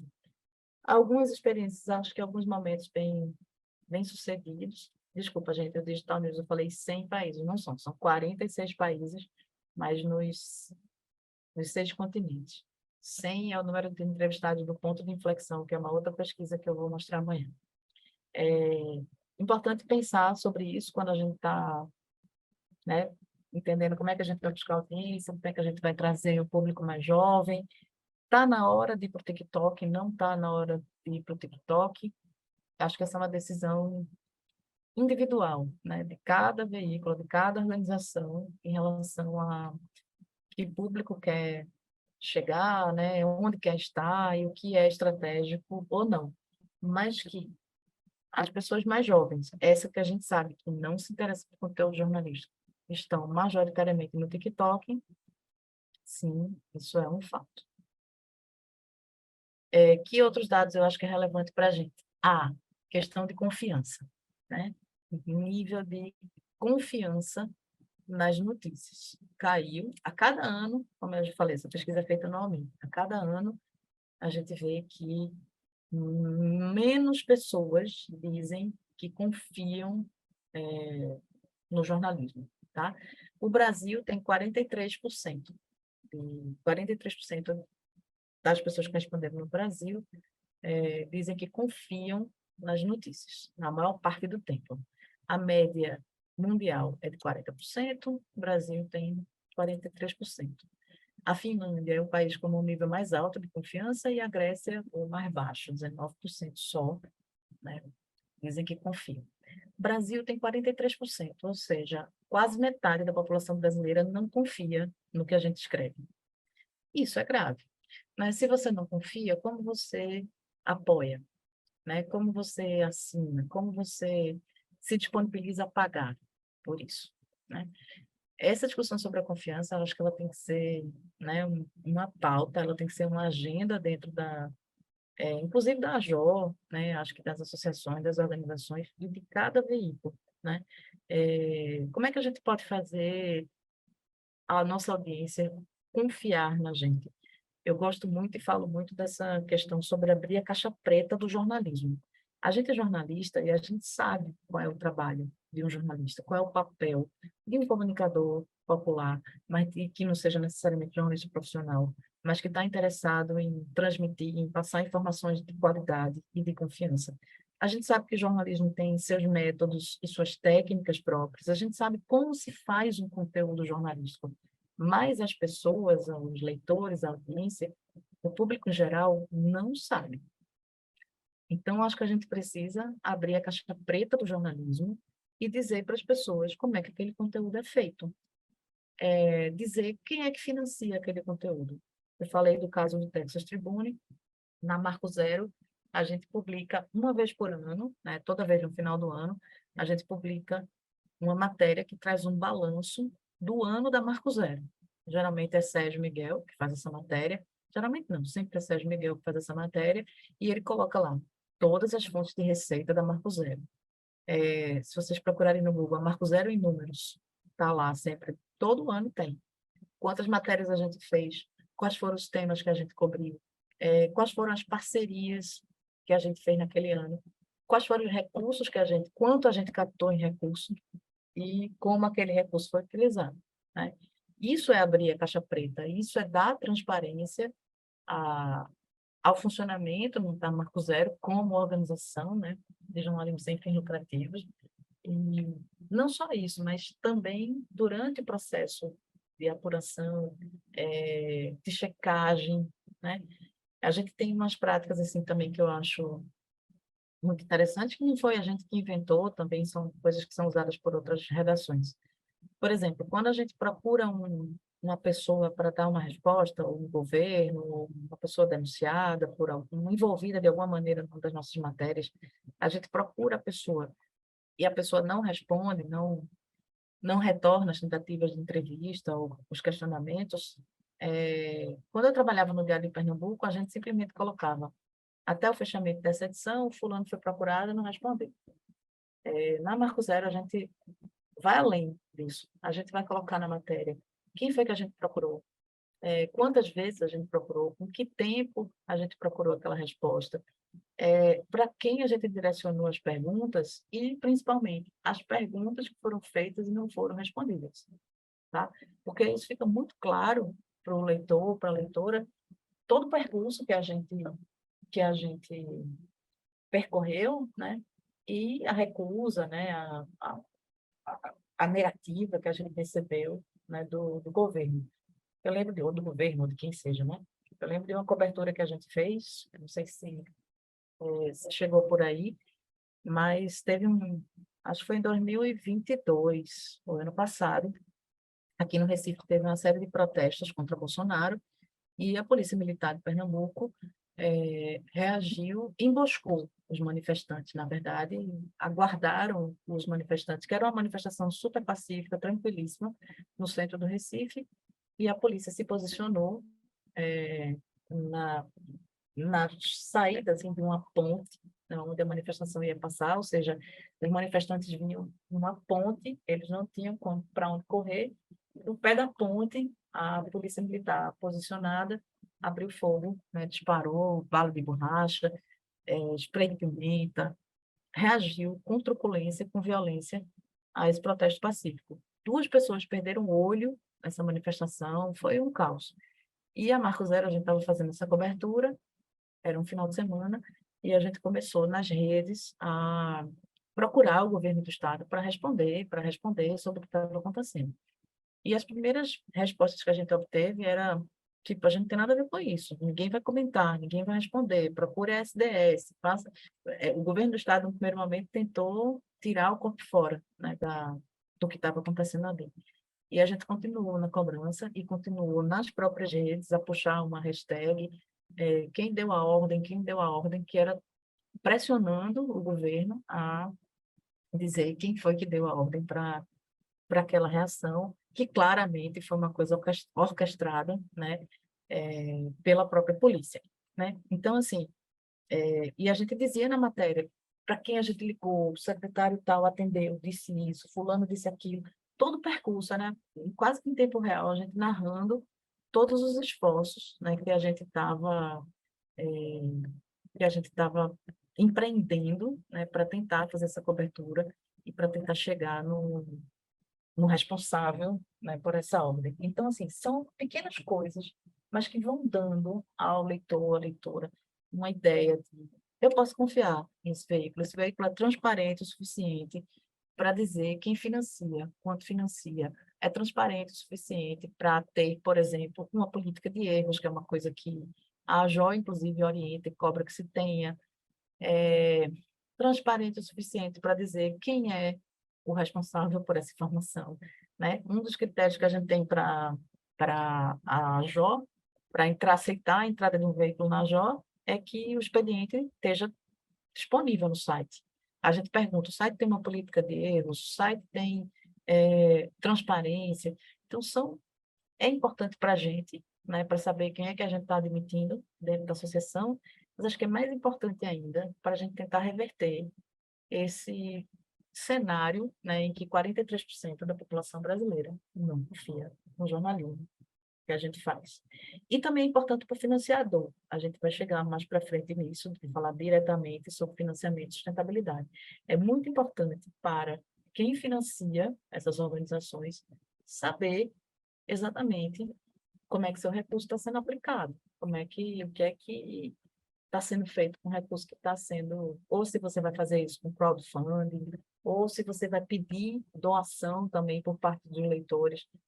Para onde é que vai o meu dinheiro? Né? O que é que está sendo feito com esse recurso? Então, eu acho que esse problema da credibilidade é um problema mundial, é grave no Brasil, acima da média mundial, e a gente pode tentar reverter com qualidade, lógico, né, do nosso jornalismo, de preferência com um presidente que não nos ataque, porque é claro que a credibilidade do jornalismo foi abalada por todos os ataques que a gente sofreu nos últimos anos, né? Se você tem um presidente de um país dizendo que é fake news, globo lixo, não sei o que, tal, a imprensa toda vendida, toda comprada, toda não sei o que lá, aí realmente, né, fica difícil. Então, não é só colocar lá no site a transparência, ou só dizer o que é que está fazendo para... Como é que foram os passos para a apuração daquele conteúdo que vai resolver, mas acho que é um conjunto de coisas que a gente precisa ficar atento e que, obviamente, também ajuda na hora de buscar recursos, né, de buscar financiamento. Outro dado importante do Digital News Report é uma coisa que a gente precisa pensar todo dia, que é o que eles chamam de news avoidance, rejeição às notícias. 36% de todas as pessoas ouvidas em 46 países dizem que evitam jornalismo. As pessoas não querem ver que dificuldade que a gente tem de vender ou apresentar um conteúdo que a pessoa não quer. Como é que a gente vai virar esse jogo, gente? Como é que a gente vai convencer as pessoas que elas precisam? Ora, a gente precisa convencer. Você precisa, você não quer saber o que é que está acontecendo em Brasília, mas você precisa saber, por isso, por aquilo outro. Às vezes a gente vai tentar, vai ter que convencer a pessoa na marra, né? Mostrando o impacto na vida dela, mostrando como aquilo interfere no bolso, ou no dia a dia, ou na vida cotidiana. Às vezes a gente vai precisar puxar a pessoa assim, né? E dizer, olha, você precisa prestar atenção nisso aqui. E às vezes a gente pode tentar convencer, atrair e agradar pela leveza, pelo humor, pela solução. Não é à toa que todo mundo tem, eu acho que aqui, na quinta-feira, alguém já falou, né, que faz jornalismo de soluções, né, porque as pessoas estão tão cansadas do tom excessivamente negativo do noticiário, que às vezes elas querem notícia boa, né, elas querem solução. Por que que a gente só mostra o problema e a gente não pode, em algum momento, também mostrar a solução ou mostrar coisas boas que estão acontecendo no meu local, no meu bairro, na minha cidade, no meu território, na minha comunidade, né? Isso, às vezes, poxa, dá uma alívio também. Todo mundo gosta de saber que não é só desgraça, né, e tristeza que está acontecendo. Então, entre as pessoas que dizem que evitam notícias, elas evitam periodicamente, assim, não quero saber, elas evitam determinados tópicos, né? Não quero saber nada sobre Covid. Eu tive até algumas amigas que passaram por essa fase. Não quero mais saber, mesmo na fase mais complicada da pandemia, não queria, não aguentava mais ouvir nada que tenha a ver sobre Covid, ou nada que tenha a ver sobre eleições, ou nada que tenha a ver sobre guerra na Ucrânia, né? Então, tem gente que rejeita certos tópicos, tem gente que rejeita certas fontes, então, não quero nada que venha da Globo, não quero nada que venha, sei lá, da mídia do Sudeste, né? E tem gente que evita também, isso não aparece na pesquisa, mas isso eu tenho certeza que influencia bastante, que as pessoas evitam porque não se sentem representadas, né? Então, como eu falei, dos jovens, né, que eu escuto muito, e dizer, não, o jornalismo não é feito para mim, não me interessa, não tem nada ali que me faça querer consumir. E isso acontece com, por exemplo, jovens, mulheres, grupos subrepresentados, de uma forma geral, negros, indígenas, quilombolas, o que é que tem, às vezes até, me corrija se eu estiver errada, mas eu posso até assumir que em alguns veículos, mesmo não sendo daí, mas eu posso assumir que alguns veículos da Amazônia Legal talvez não interessem a populações indígenas simplesmente porque não, essas pessoas não são público dessas publicações, ou os conteúdos produzidos não são endereçados a essas populações. Então, assim, a gente precisa pensar nessa questão também da representatividade, né? Aquela famosa crítica que se faz, né? Toda vez que eu falo sobre um protesto, aqui no Recife a gente criticava bastante. A falar sobre um protesto, só fala sobre o trânsito, né? Que o protesto deixou, a quantidade de quilômetros de engarrafamento, ou fala sobre, às vezes, uma perspectiva muito classista, às vezes uma perspectiva muito, né? Hegemônica, talvez, né? Que exclui do consumo e da produção de consumo de conteúdo, grupos, né, populacionais inteiros, né? Então, a gente precisa pensar nessa coisa tanto do tom essencialmente negativo, né, porque a gente não pode dar um pouco mais de leveza, porque a gente não pode buscar também soluções e representatividade.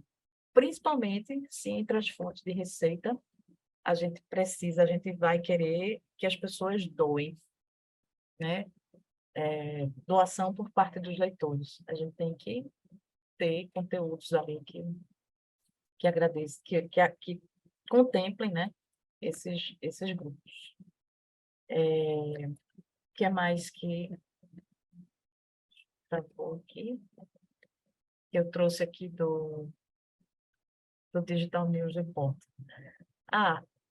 Parte significativa do público se diz satisfeita com as notícias que podem acessar gratuitamente. Ou seja, isso é um problema, né? As pessoas estão satisfeitas com o conteúdo que elas não precisam pagar por ele. Mesmo entre os 20 países mais ricos ouvidos na pesquisa, só 17% as pessoas pagam por notícia online. Onde paga melhor é a Noruega, no Japão e no Reino Unido, estão entre os mais baixos. Assim, as pessoas não querem pagar, porque elas acham que tem conteúdo de qualidade, a questionar essa qualidade, mas elas estão satisfeitas, na verdade, com o conteúdo que elas acessam gratuitamente. E também um detalhe, quando as pessoas topam pagar, grande parte das assinaturas digitais vai apenas para algumas grandes marcas. Como é que a gente interpreta isso? No caso da Marco Zero, que é uma organização sem fins lucrativos, a gente não cobra por acesso ao conteúdo. A gente tem isso como princípio. Nosso conteúdo é aberto, é gratuito. Nosso conteúdo pode ser reproduzido, inclusive, por qualquer organização, desde que citada a fonte, e a gente jamais terá conteúdo fechado para assinante. Isso faz parte dos nossos princípios. Claro, bloqueia para a gente algumas fontes de receita, como paywall, por exemplo. Mas também a gente não tem um volume de acesso, né, tão grande que justifique a gente ter receita significativa que venha de um paywall, né? No entanto, a gente pede que as pessoas doem para Marco Zero. A gente oferece, né, a possibilidade, a gente pede doação. A cada matéria a gente reforça lá o Pix, o valor e tudo, porque a gente quer que as pessoas doem para Marco Zero, não para ter acesso a um conteúdo exclusivo, mas para que a iniciativa exista, né?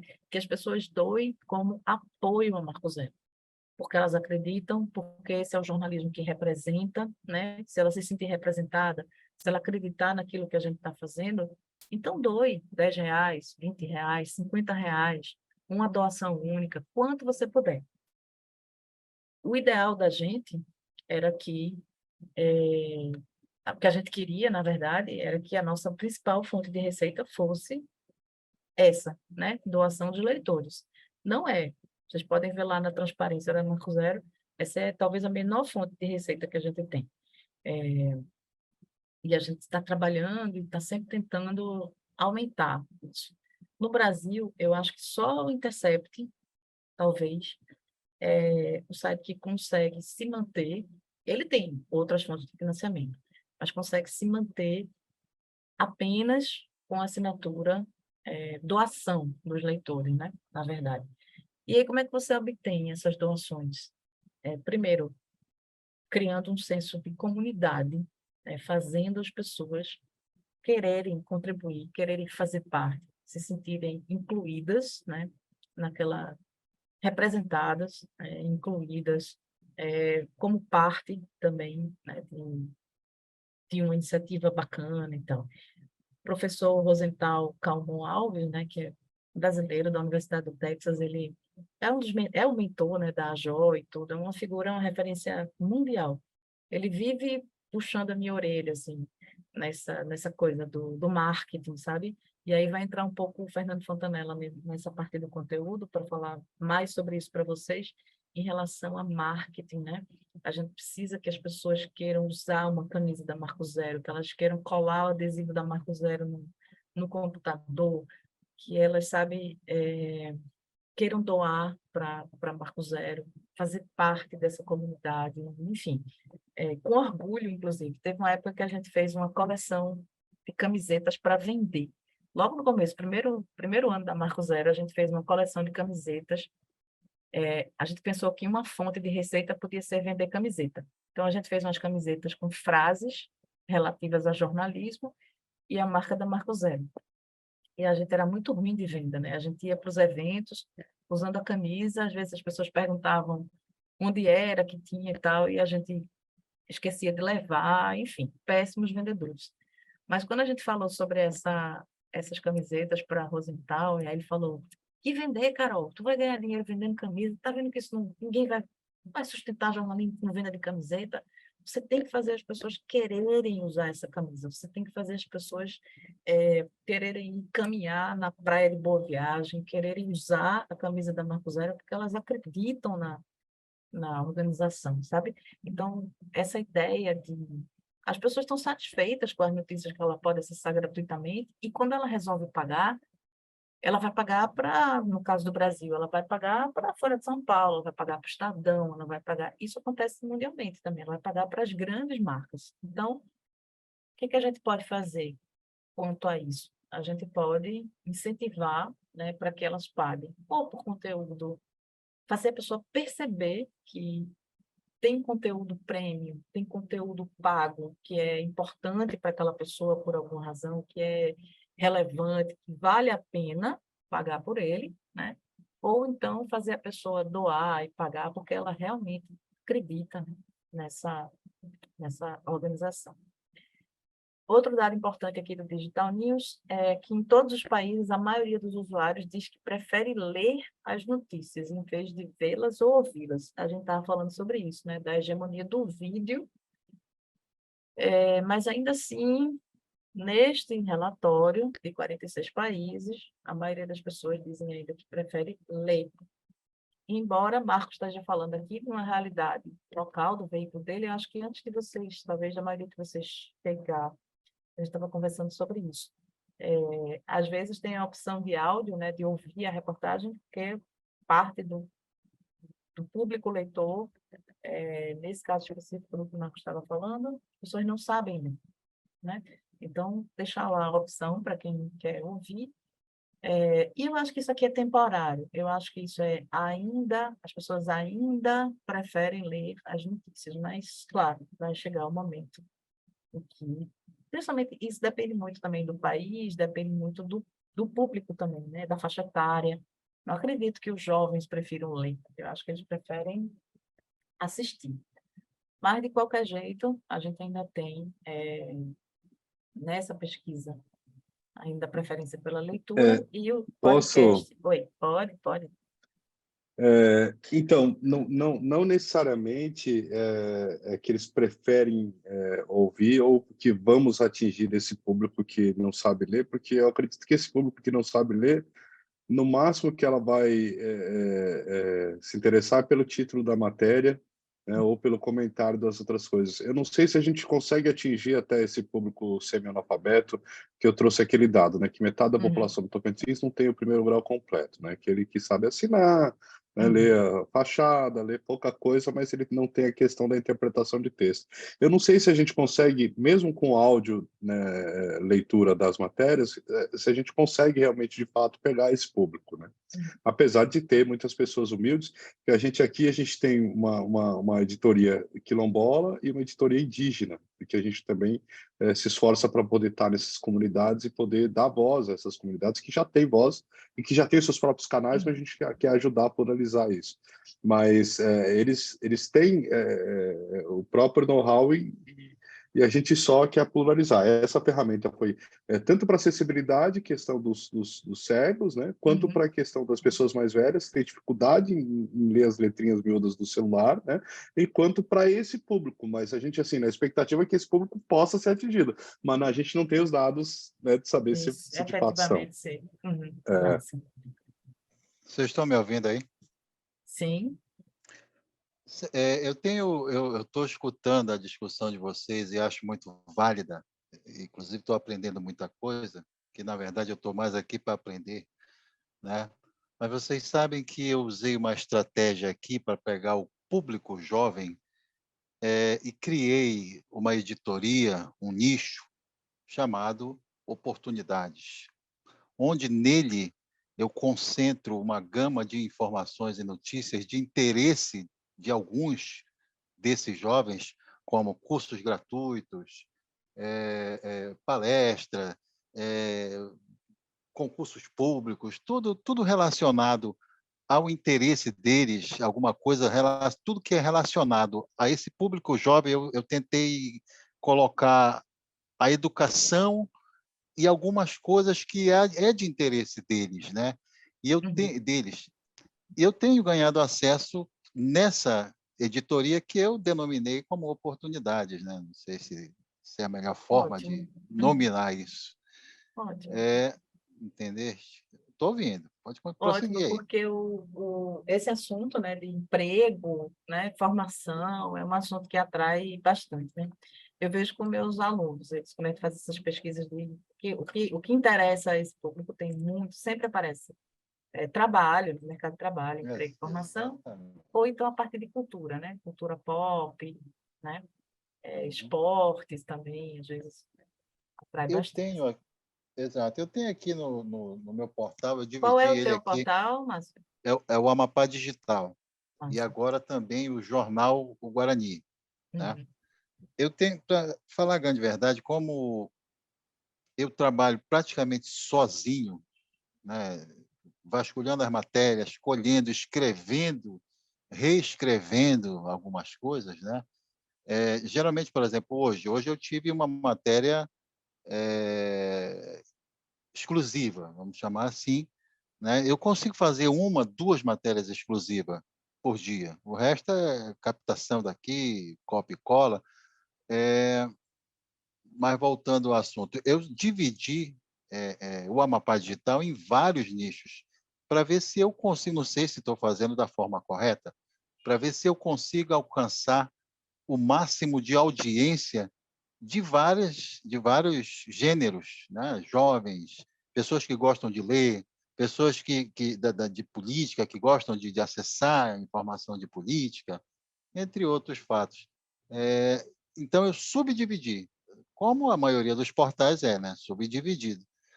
Não está fácil. Olha, porque eu queria ter colegas aqui, entendeu? Porque eu estou trabalhando de 8 da manhã até meia-noite, e não é brinquedo, não.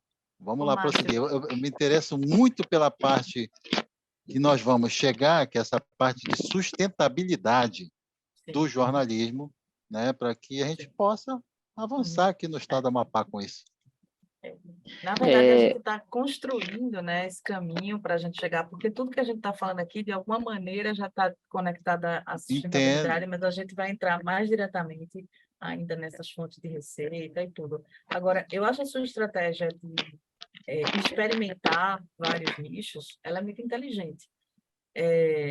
Acho que faz sentido, agora acho que você precisa de uma maneira muito inteligente também de avaliar o que é que está fazendo sentido, o que é que não está fazendo sentido, sabe? Como é que você vai medir quais são os esforços? Porque você, nesse momento, está tentando é, atingir vários públicos, vários interesses, etc. O que é que está funcionando melhor? O que é que está trazendo retorno? Eu acho que o segredo, assim, da tua estratégia é entender como é que você vai, daqui a um tempo, dispensar aquilo que não está funcionando, porque eu acho que a gente vive no Rosenthal, Calmon Alves, esse professor, ele tem uma frase que eu acho incrível. Ele diz assim: a gente passou dos meios de massa para a massa de meios, né? Essa ideia de que meios de massa, grandes públicos, conseguir falar com todo mundo, essa era provavelmente acabou. O que a gente tem hoje é uma massa de meios, ou seja, um conjunto de vários veículos, de vários meios, de várias organizações. Ele compara, inclusive, com uma floresta, né, assim, muito densa, de várias espécies diferentes e vários... então, assim, você vai ter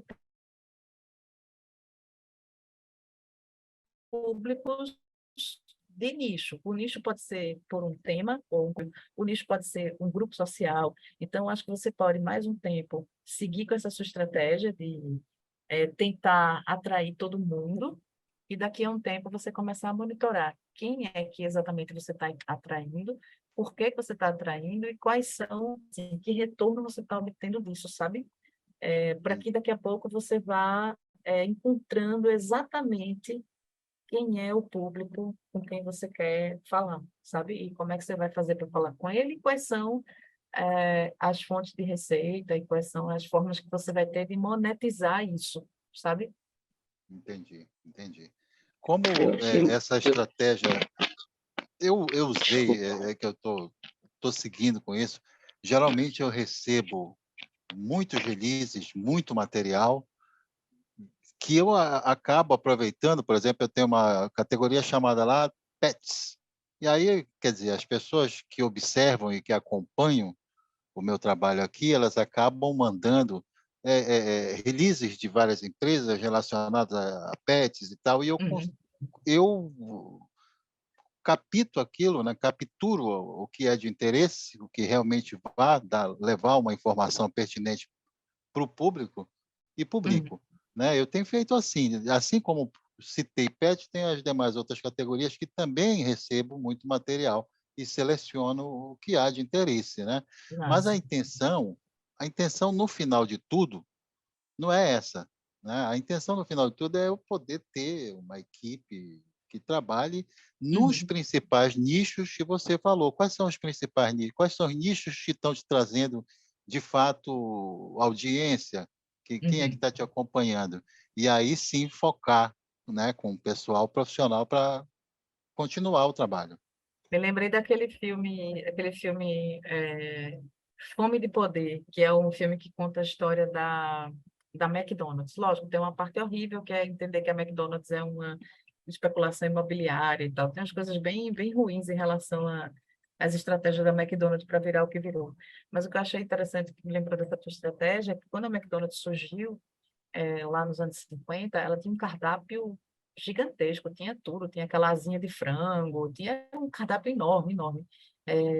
Mas aí os donos, que na época eram, né, os irmãos McDonald, eles começaram a perceber, né, fizeram um cardápio enorme, como era o cardápio desse tipo de restaurante, né, lanchonete fast food americano, e depois eles entenderam que só saía batata frita, milkshake e hambúrguer. E aí eles editaram o cardápio todinho para ficar com a batata frita. Agora vamos fazer, né? A batata frita e o atendimento mais rápido, né? O outro diferencial era o atendimento, né? Que eles conseguiram exatamente otimizar, já que eles só iam produzir 3 itens, enfim. É muito bacana essa parte da gestão, né? De como a McDonald's se É, tornou. Mas eles fizeram isso, um Carol, cardápio enorme, e depois restringir para só o que estava funcionando. Oi, Carol, oi, Cássio. eu achei muito válido, é, interessante que quanto mais a gente vai fazendo essas formações, a gente vai aprendendo com outras pessoas de outros locais, Sim, né, sim. de outras regiões, e a gente meio que compara que é, a dor do outro é quase que igual à nossa, né? Ele Uhum. falando, perdão o nome da pessoa que estava falando, Almir, é É o- isso? É o Não, Márcio. É o Márcio. Isso. Márcio. A gente também tem essa dificuldade, sabe? A gente aqui somos só dois jornalistas, né? Uhum. De formação, então a gente faz milagre, assim, é bem louco o que a gente faz e a gente tem conseguido furar as bolhas. Mas a gente percebe, e esse é o meu questionamento, sabe, Carol Monteiro, com o meu coordenador, que a gente precisa instrumentalizar o trabalho. Porque o nosso coletivo, ele começou no Facebook, na ferramenta do Facebook, que hoje, né, a gente tem ainda alguns resquícios, as pessoas acessam o Facebook para se informar, etc. Mas com essas novas mídias, né, as pessoas estão indo para outras plataformas já. E aí Uhum. a gente migra do Facebook e agora a gente está falando e comunicando no Instagram. Uhum. E Sim. o Márcio falando, eu percebo assim que a gente já tentou fazer algumas expertises, mas a gente já percebeu que ainda não deu certo. Mas qual é a minha pergunta para você? Porque eu sempre falo para o meu coordenador que o que a gente precisa é o X da questão da aula, que é como a gente vai conseguir a captação de recursos. Porque Uhum. apesar de nós sermos profissionais ou comunicadores populares que a gente presta um serviço, mas a gente tem que ter recurso para fazer isso, porque Uhum. tem, como eu posso falar, demandas, né? Tem necessidades, tem deslocamento. Por mais que a gente converse muito no digital, né, no Uhum. online, mas a gente precisa pagar uma internet, né? A gente Sim. precisa Tem custo, por mais que seja pequeno, mas tem custo, né? tem custo, né? Tem que ter uma equipe Uhum. humana, né? Para gerir. E a gente tentou uma vez, compartilhando com os colegas, a gente tentou uma vez chamar pessoas. E a gente fez uma arte e tal. Venha fazer parte do coletivo Periferia em Foco e tal, não sei o quê, mídia comunitária, tarará. E nós recebemos assim, foi desastroso Uhum. a experiência, porque não tinha o principal, que era uma bolsa, sei lá, que era um recurso, entendeu? Tipo, Uhum. era uma vaga de estágio que a gente criou para que alguém somasse com a gente, mas a gente não recebeu praticamente assim, quase zero. Uhum. E aí a gente sentou para conversar, para analisar a experiência, e a gente chegou nesse ponto. Falta recurso, a gente precisa de algum recurso para poder ter olha, a gente oferece isso aqui, mas tu vem com a gente. Porque o que é que a gente faz hoje, eu e ele? A gente faz por amor, né? A gente é doido, a gente faz por amor uma coisa porque a gente gosta, entendeu? Porque a gente sente aquela vontade de fazer. Porque Uhum. é o que a gente quer, é o que eu quero trabalhar, comunicação. Uhum. Mas tem que ter o Compreendo. recurso. E aí o que que a gente já aonde a gente começou a observar e analisar? Eu falei, olha, tem os editais, né? Que eu acho que lá na frente a equipe de vocês da AJO vai chegar lá. Eu falei, Uhum. bora pros editais. Aí eu brinco com ele, digo assim, eu vou escrever a gente nesses programas de televisão, que a pessoa conta uma história, e aí vem a Uhum. equipe, né, para gravar e tal, e aí tu faz uma brincadeira lá, tu faz como é que eles, esses programas de auditório, né, que eles oferecem recurso. Uhum. O Luciano Huck trabalha muito com isso, então eu sempre brinco com ele, qualquer dia a gente vai pro Luciano Huck, porque eu vou escrever a gente para esse tipo de situação, porque então hoje vai ser muito bom essa fala sua para a gente poder entender o que a gente está fazendo de certo, Uhum. correto? Uhum. Onde a gente está errando e onde a gente precisa melhorar para a gente poder saber de fato onde é que está o recurso. Ó, eu vou dar. A gente vai precisar encerrar hoje, porque eu não quero prender muito vocês. Já são 8h10, a gente tem que encerrar às 8 horas.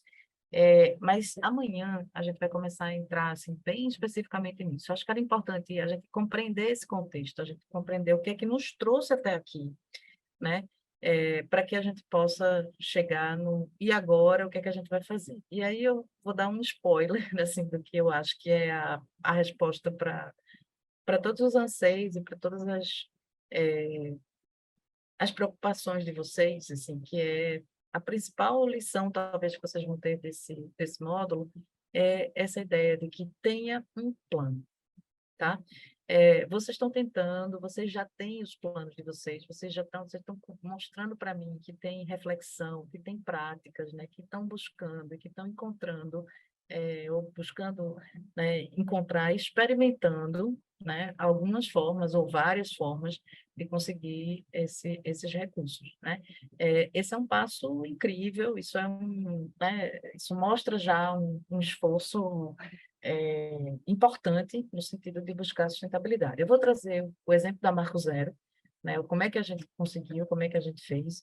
Também, já adiantando um pouquinho a parte que Sérgio vai comentar, a gente passou 2 anos, né, para conseguir o primeiro recurso, então leva tempo, não é uma coisa que é imediata. Às vezes eu sinto que não é o caso aqui, não é isso que eu estou sentindo aqui, não. Mas às vezes eu sinto que as pessoas têm muita pressa e muita ansiedade também de achar que vai conseguir um financiamento, que vai conseguir um recurso, simplesmente com uma ideia, né? E quando a gente para pensar, a ideia todo mundo tem.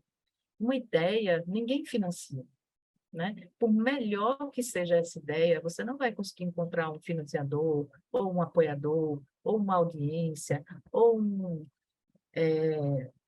programa de televisão, né, que seja, que vá apoiar uma ideia. O que as pessoas apoiam é um plano, né, é um projeto. E esse projeto, às vezes, é algo que já andou, é algo que a pessoa já pode comprovar, já pode ver, por exemplo, já conhecer o que é que vem daquele projeto, ou às vezes assim, é você mostrar que você sabe onde você quer chegar, onde você quer estar e como é que você vai, que passos que você vai dar para chegar até ali, sabe?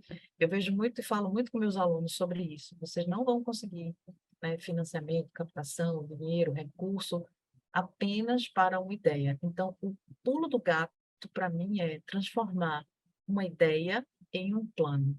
E aí sim, esse plano, né, é quem vai trazer esses recursos. Então, a gente vai ver modelos de planos, né? Planejamento estratégico, plano de captação, um plano que é um modelo chamado Canva, né? Que é um modelo bem utilizado, né? Principalmente por startups e pequenas empresas que estão começando. Então, tem várias ferramentas. A boa notícia é que existem modelos de planos, né? Que vocês podem se debruçar, e a ideia é que vocês façam isso para construir as estratégias de vocês, né? Olhando para a região de vocês, olhando para a equipe de vocês, olhando para as habilidades e as competências que vocês já têm e sabendo de onde é que vocês vão partir e onde é que vocês querem chegar, tá?